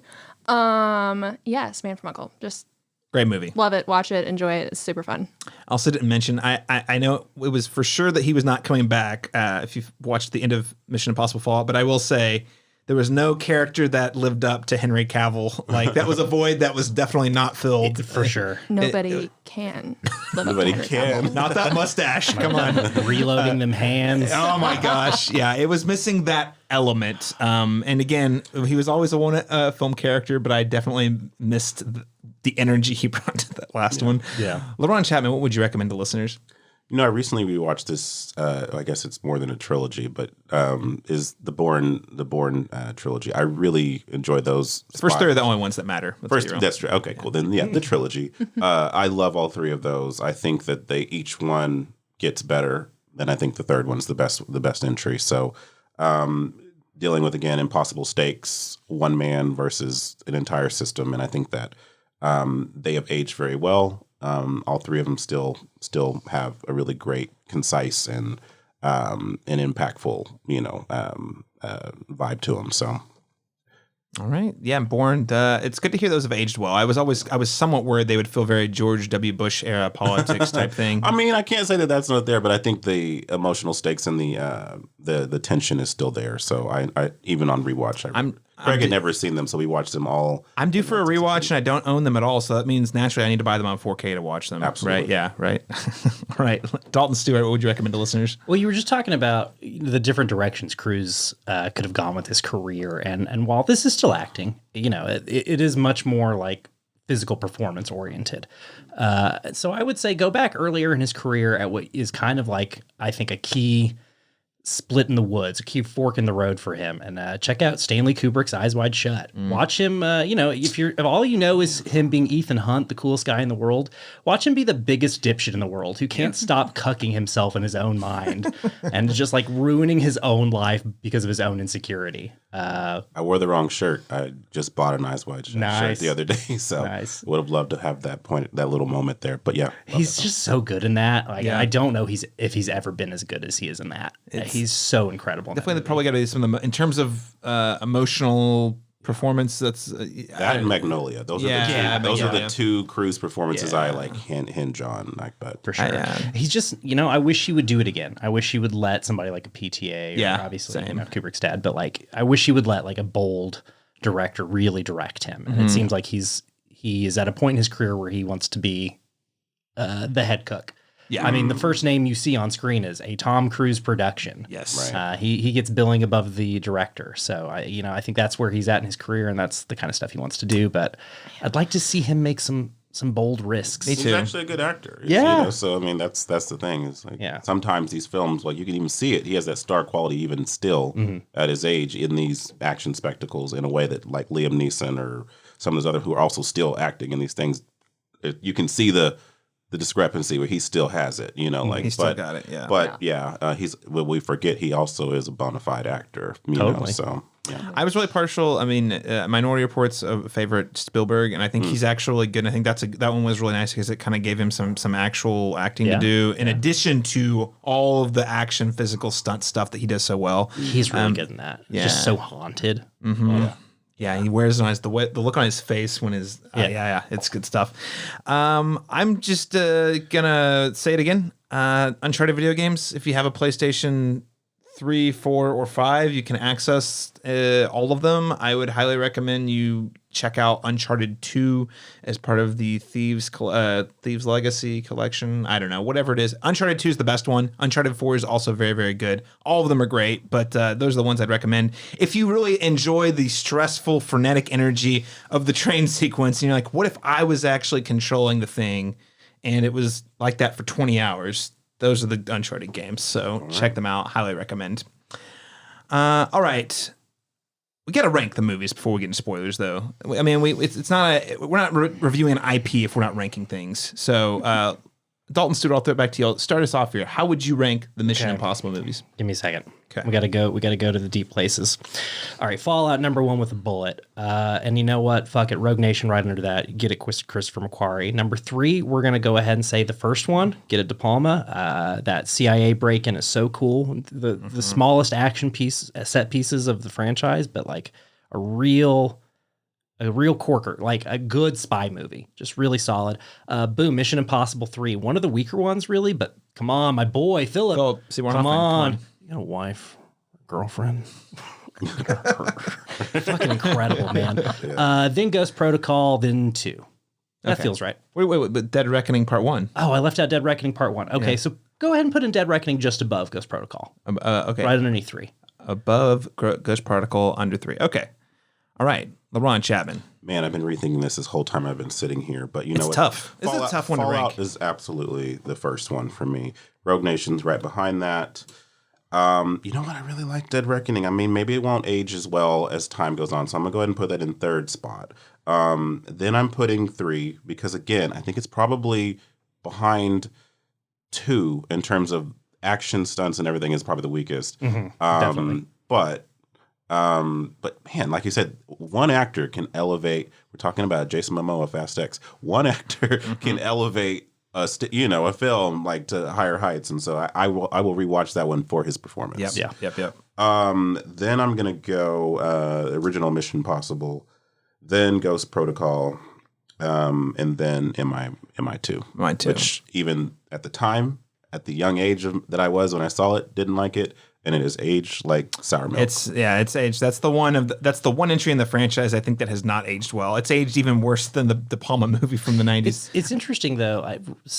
Matt Singer from Screen Crush had a fun article when Fallout came out about how everybody poo-poos on 2, but it does kind of start a lot of the trends that we associate the franchise with, which I think is interesting. What I think is interesting is that you guys both ranked Ghost Protocol so low. That's really the one that established the template that we're at right now. You're right. But I'll start with Chelsea. What do you think? And we actually have a very similar list so far across the board. Okay. I have Fallout, and then we got Rogue Nation, Mission Impossible 1. You always got to give the OG top ranking somewhere. And then I have Dead Reckoning, Ghost Protocol 3, and then 2. Nice. Okay. So yeah, we are all pretty. Oh, I guess Caleb, where were you at? I'm pretty. I mean, I've really been stressed about this. I want to reiterate. This is probably one of the hardest franchises to rank personally because I like very things. sturdy. They're all good. Even 2 that we like to again. There's moments. It's got a lot going for through it. the air, firing 2 guns while yeah. there's doves around. Perfect John Woo stuff. It's John Woo Gold. He's got some great motorcycle stuff in the second one. That motorcycle fight is hilarious. Yeah, it's really cool. Sandy Newton, come on. There's a lot to like there, but overall, it's just kind of. But it's not. That's even that movie's not like a disaster or anything. Yeah, it's just. So yeah, I mean, yeah, Fallout. I think we're all on the same page. I really do use the word masterpiece in terms of just action movies where it works and it's better every time I watch it somehow. Number 2 is where I struggle mightily because I think that Rogue Nation's probably a better movie, but Ghost Protocol is pretty great. You got the one thing Ghost Protocol is missing is a good villain, but they make up for it with climbing the San Khalifa skyscraper. There's some great comedy. It's funnier. It's directed by Brad Bird. It feels more like a cartoon than any of them. For me, that kind of works. It's a little sillier. Kind of dig it. So yeah, and I really like also the break-in at the Kremlin is super fun too. That is a fun set piece. Yeah. So I would say, I'll say Rogue Nation. Yes, you couldn't say no to the motorcycle chase. It's not frankly, it's actually not the motorcycle chase. It's the freaking opera sequence. That is a banger, banger sequence. That's the thing. Even though I know Mission Impossible is known for the big action set pieces, but the stuff with Macquarie, it's kind of like the airport sequence in this one. I'm just like, this is just great suspense. I don't know what's going to happen. Well, and as soon as Ferguson shows up, within the first 15 minutes of the movie, it's just turns the temperature up. Yeah, so that's probably where I put that up. And then I would probably put number 1 over Ghost Protocol. I just want to reiterate though, ask me tomorrow, I could say Ghost Protocol over Rogue Nation because I really have a soft spot for that one. So yeah, I'm going to do it again. It's Fallout, then Rogue Nation, then number 1, then Ghost Protocol, then Dead Reckoning, then 3, and then 2. Okay. I want to reiterate though again, they're all really close at the top. I like all of them quite a lot. And I know I put Dead Reckoning in the lower section, but I think it's pretty great. So, whatever. Great movies. Not a one below 3 stars, I don't think. None. Yeah. No. All of them are at least 3-star movies. Yeah. In fact, and I think that's 2. I would even put number 3. A lot of people rag on it. I think 3 is even a 4-star movie, and it's on my lower part, lower ranking for me. Mm-hmm. So, all right, ladies and gentlemen, we are going to jump into spoilers for Mission Impossible Dead Reckoning. So if you don't want to know what happens, go ahead and tune out now. Sir, I urge you not to leave this road. Excuse me. Please. Hunt is uniquely trained and highly motivated. A specialist without equal, immune to any countermeasures. There is no secret he cannot extract, no security he cannot breach, no person he cannot become. He has most likely anticipated this very conversation and is waiting to strike in whatever direction we move. Sir, Hunt is the living manifestation of destiny, and he has made you his mission. Prime Minister?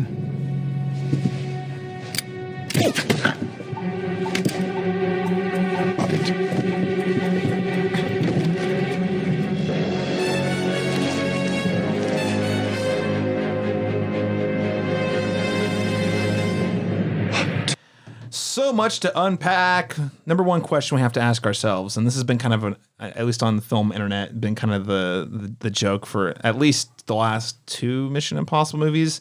Is Tom Cruise, are these movies about Ethan Hunt fighting X fill in the blank? Are they about making movies?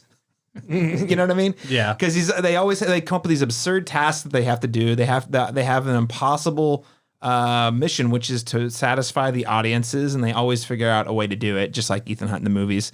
So, obviously in this one, that means he's fighting a rogue AI known as the Entity, which again is a terrible, awful name for it. It would be fine if they didn't say it so many goddamn times.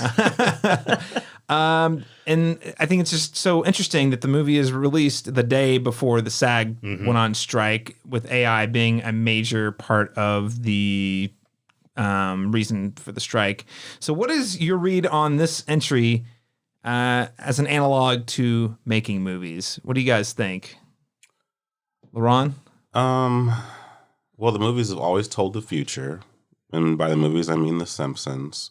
And I missed the episode about this. I don't know. Maybe it's there and I've just forgotten and it's in the recess of my memory. But yeah, I mean, it's weird. It's timely that we're dealing with a very similar conflict, like in real life, but it's also not, because we're always thinking ahead, even in our subconscious, of the kind of horrors that could happen should certain things come into effect. And this just happens to be about AI. And it's also weird that we just talked about this in, Black Mirror touches on this. Yep. The first episode, with Salma Hayek. I mean, dealing with the literally the thing, the literal premise of what's happening with the strike. And so, yeah, I mean, I think there's a world, like you said, is it about this or that? I think it's about both of those conflicts at the same time. And I think that's the great thing about movies, is it could be used for thematic purposes, but could also have a philosophical commentary as well. And so I think it was the same with Top Gun also. I mean, there's that whole scene where he's like, there's a day where that you may no longer need men like me, because this is not how you do things, but that day is not today. You know what I mean? It's like Tom Cruise is making a stance saying we're going to make movies the way we used to, because that's the way to do it. Yeah. He's no matter what superhero movies and AI have to say about it. Exactly. He's the Brad Pitt and Babylon character in real life. It's like, we're going to keep going until they tell me I absolutely cannot, and so but yeah, I mean, I think there's some commentary to be had about both. There definitely can be read as pure entertainment, but there's definitely some philosophical elements that are interesting to kind of lean into in terms of what a sentient AI could mean for, the world, and so that's a really interesting thing to kind of chew on, afterwards. So, and what do you think that there's a human, also, just again, we didn't talk about it, but the fact that the Entity is using a human named Gabriel to be his vessel. All the biblical imagery is really fun. I thought that was fun. Yeah. Dalton, any thoughts on how to read this is about making movies? I don't know. You really are making me think about how this movie's about Tom Cruise fighting God. He is. The Entity, there's no rules. And I actually kind of like that. So a younger me would have said, I don't like that I have a bad guy where there are no rules, basically. But now I love it, because I feel like I'm with Tom Cruise. He doesn't know what he's up against. Yeah. It's possible. It definitely, I mean, it's all there, right? Like, they have to go to a full analog setup to, not be influenced by the Entity. By they, I mean, like the CIA and the elements of the IMF that are tracking Ethan Hunt throughout this mission. Also very cool, just the imagery of like all the people in the warehouse on the typewriters. CRT monitors. Yeah, it's so good. Yeah, the image of everybody like making hard copies of before their digital records are tampered with. Yeah, definitely like cool ideas here, and I think that's like one of the film's strong points is just interesting themes, just like a fun, compelling idea, and maybe that idea is not executed as well as it could have been, but definitely an interesting premise for a Mission Impossible villain for sure. Definitely something they have not done before, and it's tough because there's big shoes to fill with Sean Harris from Rogue Nation and Fallout, and then of course Cavill, who we've already talked about. So going outside of like the human element entirely is an interesting direction for this to go. And again, especially with the filmmaking metaphor kind of hanging over things, it does make it more interesting. Again, the timing could not be more serendipitous. It really couldn't be. So it's interesting, right? If nothing else, and I think, I don't know, I was much more compelled by the idea of Ethan Hunt as Tom Cruise stand-in in Fallout. This guy who just wants so desperately for people to like him and love him and will do anything to save the people he cares about, and in this case, the movie industry and the people that work in it. I think those themes kind of come through stronger in Fallout, even with the added addition of this sort of rogue AI you know, that's, you know, links up with the labor disputes going on right now. It feels stronger in Fallout. Yeah. I feel that. Yeah. But I'm intrigued by the AI as a premise. I guess what I'm less intrigued by is like Gabriel as sort of. Yeah. The ambassador. You mentioned this before. Well, I think they have to have somebody. Sure. Because an AI is, again, like God. It could literally be, it's invisible, right? So there has to be a physical stand-in or manifestation of the thing, right? The thing I didn't love about it was the added backstory. You mentioned this in your spoiler free, alluded to it, but like the retconning of Ethan Hunt's getting pulled into the IMF. I guess it's not technically retconning, it's unfulfilled backstory we haven't had filled in before. And I just didn't feel it was necessary. Yeah. And it kind of, I don't know, makes you said MCU-ified a little bit. Where you're like, oh, he's got to have an origin story. Let's talk about that. I don't care about that. Yeah, it's exactly. It's all connected. Yeah, and that's you mentioned Disney-fying indie earlier, Chelsea, and that is sort of that energy hangs over this movie in a real way, and that feels like they're trying to like copy multiple different franchises, not copy, but at the very least, like kind of be influenced by and take what works. I read someone on, I think it was Threads or one of the social media platforms. There's too many to keep up with at this point. But I read on social media at one point, they're like, if this was a Fast and Furious movie, they would have had Thandie Newton be the woman who died. You know what I mean? Like they bring back this character from a long time ago. Instead, they just left it ambiguous, which, you know, maybe we'll find out in the next one. But I also don't really want to see a de-aged Tom Cruise either. So, you know. No. They did the effect, apparently. I read that there were earlier versions where they like showed it and they're like, But in saying he's fighting against God, as you mentioned that. I mean, have we all been duped? And this is just one big endorsement for Scientology. it's like we all have drank the Kool-Aid and now we're here, guys. No, he's like, but anyway, no. Chelsea, what did you think about this as a sort of parallel to a movie about filmmaking? I think that especially the bit about the entity had to use Gabriel because at the end of the day, it's a computer and it still needs a human. So AI might take over, but it's still going to need the meat suits to make the Scientology joke. Needs an ape to push a button. Yeah. Which, I mean, eventually AI will get to the point, potentially, where it will replace people, especially in like the more creative, you know, like the more brain-oriented industries. But I think that especially, I can't remember exactly what he said, but he's talking about how like the entity is able to predict. He's like, I know exactly what will happen tomorrow because it's already run it. It's already told, it's already gone through all of your decisions, and this is what will happen. Humans they're messy. I really can't count on what is going to happening because especially Ethan. That's why the AI is afraid of Ethan Hunt because it knows that Ethan Hunt's a total wild card. Yeah. I was trying really hard to figure that out, what you were saying, because I was like, well, if the AI has already figured all this out, what's the point? And I did have that thought watching it. And then Luther towards the end makes a really good thing. He's like, no, he knows that this is what you would do, but this is not what you're doing. So he's loved it. That was one of the monologues I thought was really well done. Yes, it had some weight to it. Exactly. You know, like now when you see him, what are you gonna do? You know what I mean? Because remember, like if you're doing all of this, it's gonna be all for naught if we stick to emotion. You know, and that adds a really interesting conflict, you know, human conflict, you know, along with. And it's banking on, it's like if you're either going to die trying to get on this train, or if you get on the train successfully, you're going to kill this guy, right? It's banking on that, you know. And I'm just like, oh wow. So your mission is to not do that thing that it knows you will do. That you will do. Yeah. It's just a fun complication for the story because so much of these movies are like the heisty element of them pulling off some crazy disguise or getaway, and like the idea that the villain can predict their clever scheme is just like a fun complication for these movies to have 7 entries in. Oh yeah. Yeah, for sure. I think that just going back to the humans are messy part, I think that that's where Hollywood is going to mess up. Because they're going to be using these AIs to make these perfect movies, but they're not going to connect with the audiences because it's the messy, it's the emotional nature, and like you're going to see these movies tank because it was perfect on paper. I mean, it's like that we saw the AI version. There's been AI versions of Wes Anderson films made, and you know they're not going to feel like what an AI could never make. Asteroid City, it could mimic it, but it's never going. It's not got the human element. Yeah. It doesn't have that cognitive ability. Well, it's also that debate versus like practical effects versus visual effects, and how like the practical effects always have more weight to them, and we see it in like, what is it, like Mad Max.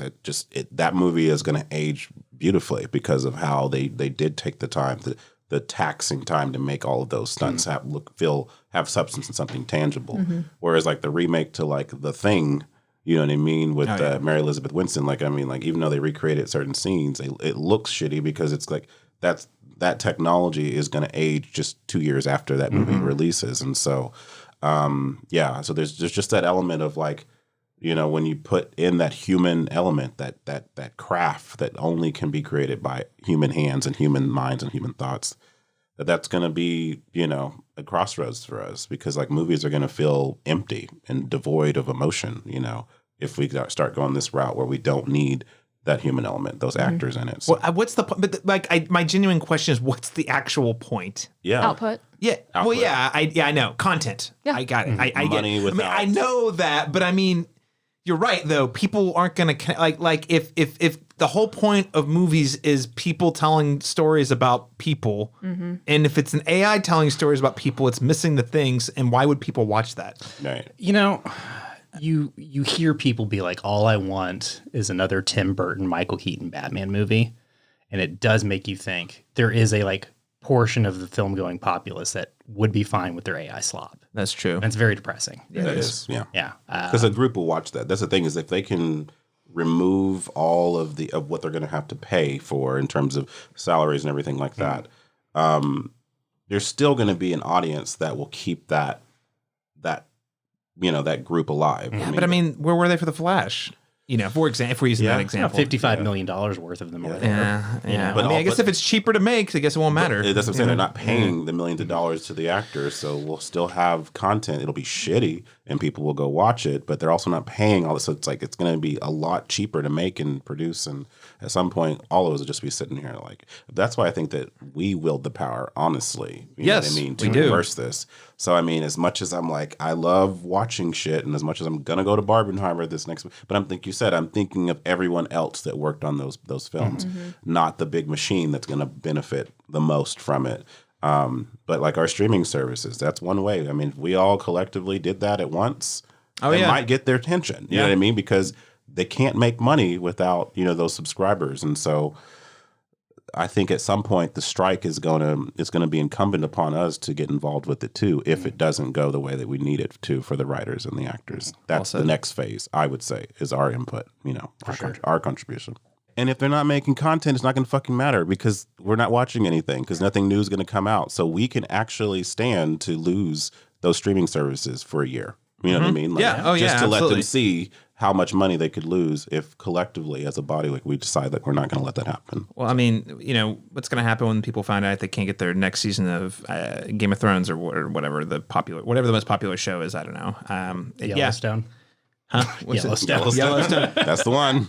We've talked about Elsa a little bit. So this is actually a big pain point for a lot of people. I think all of us at the table to a certain degree. This film has a lot of legacy characters in it. What did you guys think about the inclusion of the legacy characters? We'll start with Ilsa Faust, though, because her death was definitely shocking, especially with this being a McQuarrie joint. Him killing her was not ready for that, I will say. It's less shocking as soon as they confirm romance between Ethan Hunt and Ilsa. That's true. And then it you're seems just to be his biggest weakness in every film. And it's, I don't know, it's just an interesting, part of what's been compelling about that relationship for the last two movies is that there is a certain amount of sexual tension, but it's unresolved. They both have their own baggages that kind of prevents them from getting close to one another. And that's been a compelling, tension point in the relationship between these two characters throughout Rogue Nation and Fallout. And Ilsa's shifting alliances and inability to get out of the game clean, all that stuff has made her an exciting character, a really cool addition to the franchise. And while her fight with the Cy Morales is cool, and Rebecca Ferguson's busy with other stuff, obviously, it does feel like they do that character dirty a little bit to trade. If Haley Atwell wasn't 2 years older than Rebecca Ferguson, you could accuse the movie of having Tom Cruise trade in for a younger model. I think Tom Cruise definitely has a type. If you're looking at the history of the women in his movies, he's really into brunettes of a certain age range. I'll just put it that way. And it feels kind of icky when you start to see the pattern throughout all the movies. So yeah, you could accuse him of that. You could accuse him of that. I really don't want to get into it because I think that's a lot of speculation. But it's hard to if once you see it, it's kind of hard to not see. Oh. Okay, so we're losing this brunette for this other brunette who just showed up in this movie.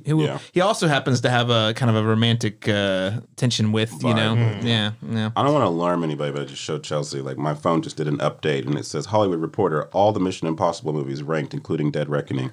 It's as if the AI is already taking effect. They predicted the future. We're already... Laron, there's 10 years of me podcasting on the internet. I could be an AI creation right now. Yeah, he could be. There are AI podcasts. I've listened to a couple, and they are weird, but close enough that I'm like, oh, someone's gonna try to turn like an AI podcast into a thing.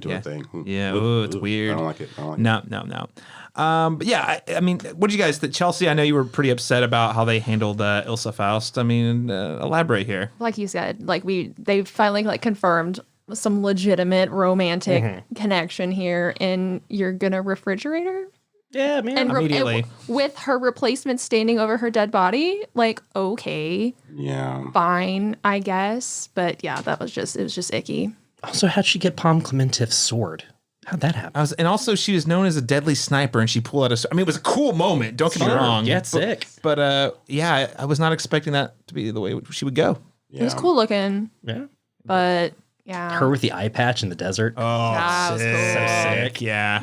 And especially, I mean, she was the character they'd most really set up as Ethan's equal. Yeah. Right. Yeah. Totally. I honestly thought they were going to spin her off at some point, frankly, or have her take the lead. I don't know. And she was that was how good she was in the role. Just Which, so I mean, present. they did fake her death early in the movie, so it could be a fake out. Well, a lot of people have noted how little Tom Cruise or Ethan Hunt warns her in this movie, as if she might still be alive. There might be a review on the next one that would be a cool... I would be down for that. I'd be down for that. Yeah. And I'm not normally the guy who's down for that, but in this case where you're like, oh, man. Assuming her schedule permits and everything, and this isn't actually a real world situation affecting the... Well, yeah, because I know my understanding was I think the COVID shutdowns actually impacted her availability. So she had Dune Part 2 to film and also Silo, making her availability significantly less. So I do seriously wonder if that impacted, if that's why they decided to write her out. Yeah. And assuming she doesn't return, it does feel like that. It feels like the decision because it doesn't really make sense creatively to me to the narrative. Not at all. So I can't see a reason for them to do that to her character here, unless their hands were tied. And so. I mean, yeah, career wise, it makes sense because Ferguson's hot shit. I mean, she's had a lot going on since Rogue Nation. Yeah. And Haley Atwell has had less going on since the Captain America movies. That's it is kind of, it does make me wonder if there's not this actor is a little bit cheaper at the moment and a little bit easier to hold on to as far as making sure they're available for shooting.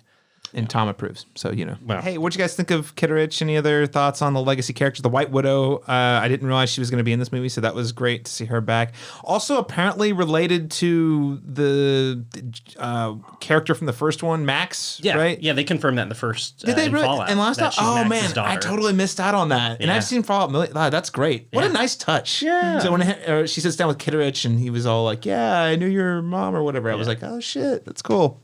No, I really like the Kitteridge edition because it really it's not one of those shameless cameos. They actually utilize him in the plot. He actually is there. He gives them the whole catalyst for the whole issue, and so it's nice to see him back in that sense. And there's also an element of tension of how much we can actually trust him as well. Yep. I mean, it's literally in the script too. At the end, it was like Ethan said, "I can trust you," and he's like, "Did he?" Yeah, there's that.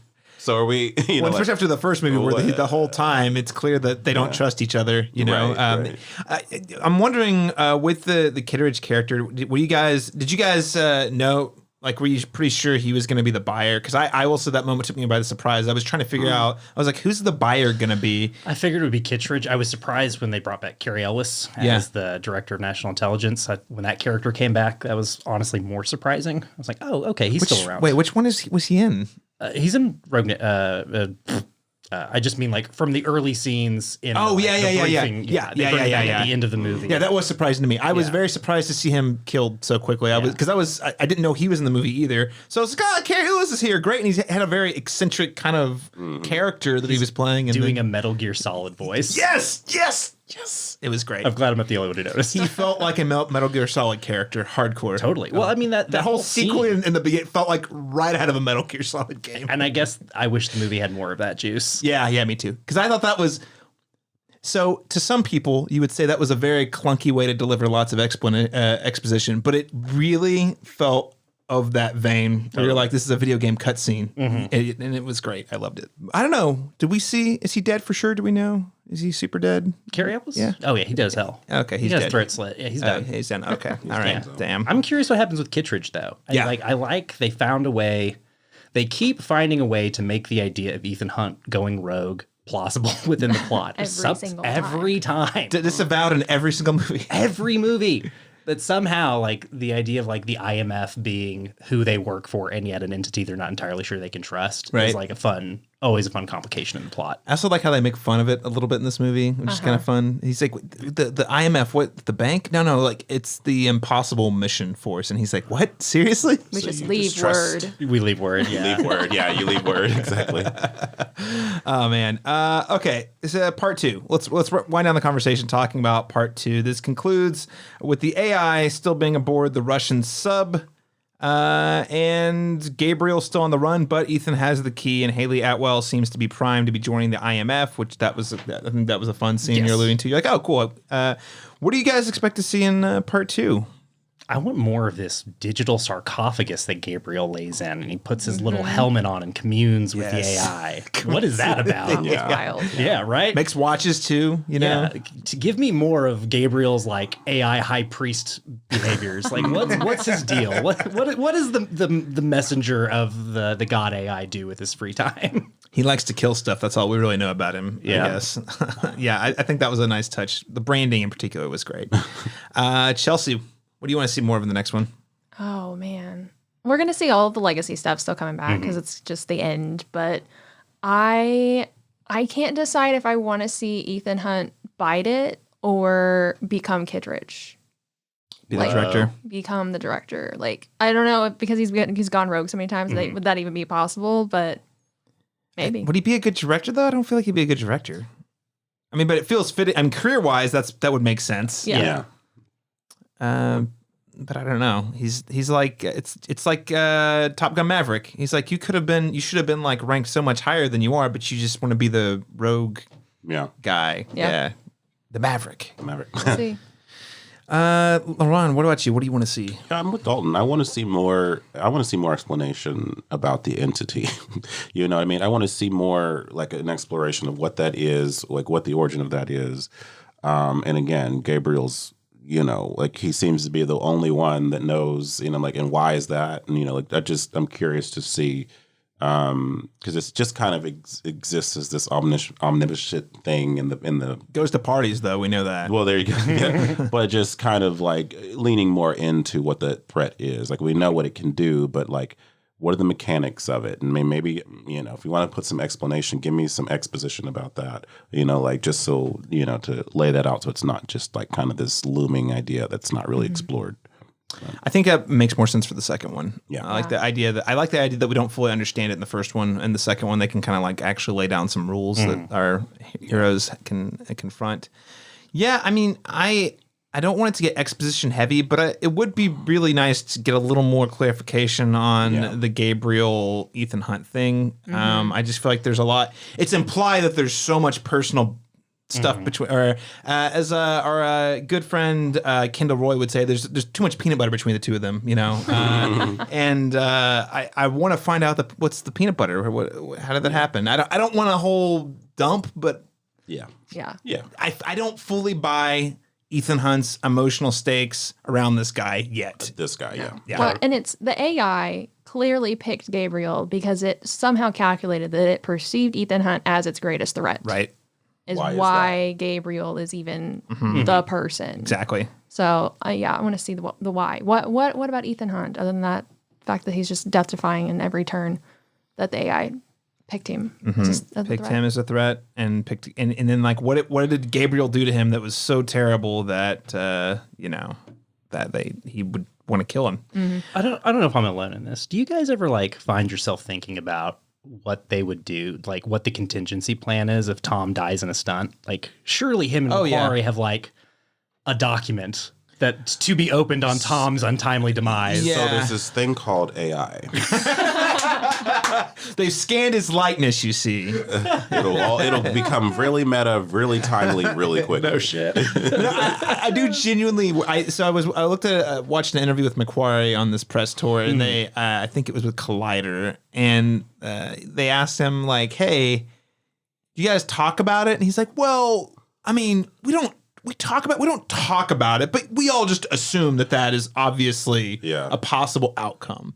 And then he kind of went to explain their philosophy on doing all this stuff is, when you're skiing down a slope, you're not supposed to hit the trees. Are you more or less likely to hit the trees if you're thinking about don't hit the trees, or are you more or less likely to not hit the trees if you're thinking about I've got to hit the slope at the right angle? And I was like, that's a really interesting way to think about it. You got to keep your eyes on the goal, not on the threats. Anticipate the threats, be ready for them, but to actually do the thing, you focus it on the key objective.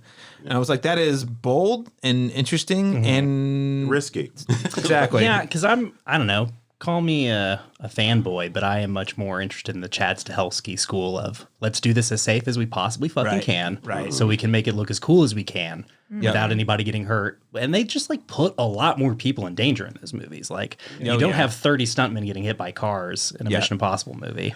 Like a part of me understands why he blew up at those people who are like talking during the thing. He's like, you guys don't understand. We can't have this. I mean, I don't agree with actors, Christian Bailing people, on set, but because I've been on the receiving end of that and it's not fun, Jake Gyllenhaal. But I think that in this case where you're dealing with real life stunts, real life things, like the element of safety is so vital to the production that anyone slacking off with a little distraction, anything, you know what I mean? Like he falls off a cliff because somebody, I don't know, their phone rang or something, I don't know. Yeah. Like things like that can happen, and then, we're dealing with real life stakes. So they were making that during the pandemic when there was so much uncertainty about literally everything, the future of Hollywood being one of them. And I remember Tom Cruise is like, we have to get this right. We got to do, like, there's a reason we have these in place. It's because we're trying to make entertainment, not knowing if we're going to have another shot at it.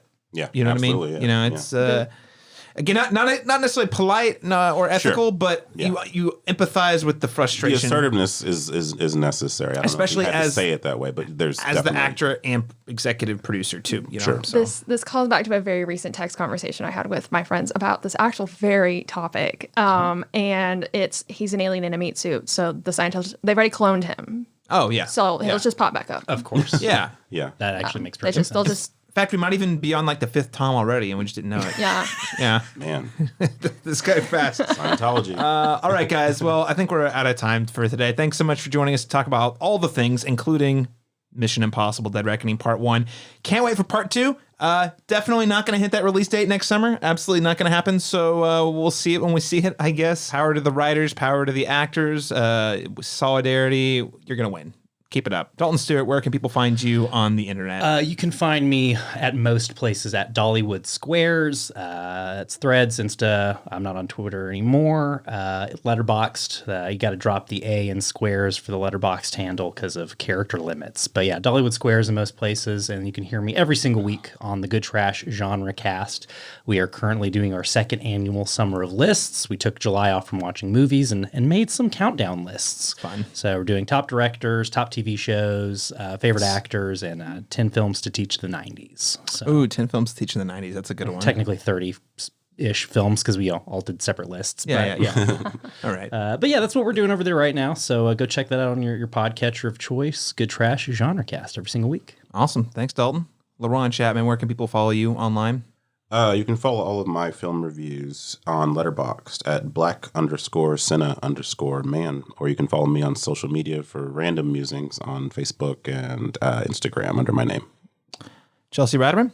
Yes, you can find me on all the things at Cinephile Chels. We've got Insta, we've got Threads, and I'm still on Twitter because until it Threads gets it together, I get it. always still be there. There's a couple of key features it's still missing, I think. Yeah. And you can find me on Letterboxd for movie reviews, Twitter just barely. Like I'm basically recycling content from other platforms and putting it on Twitter. But yeah, on Twitter and Instagram, C Masters Talk. That's letter C Masters Talk.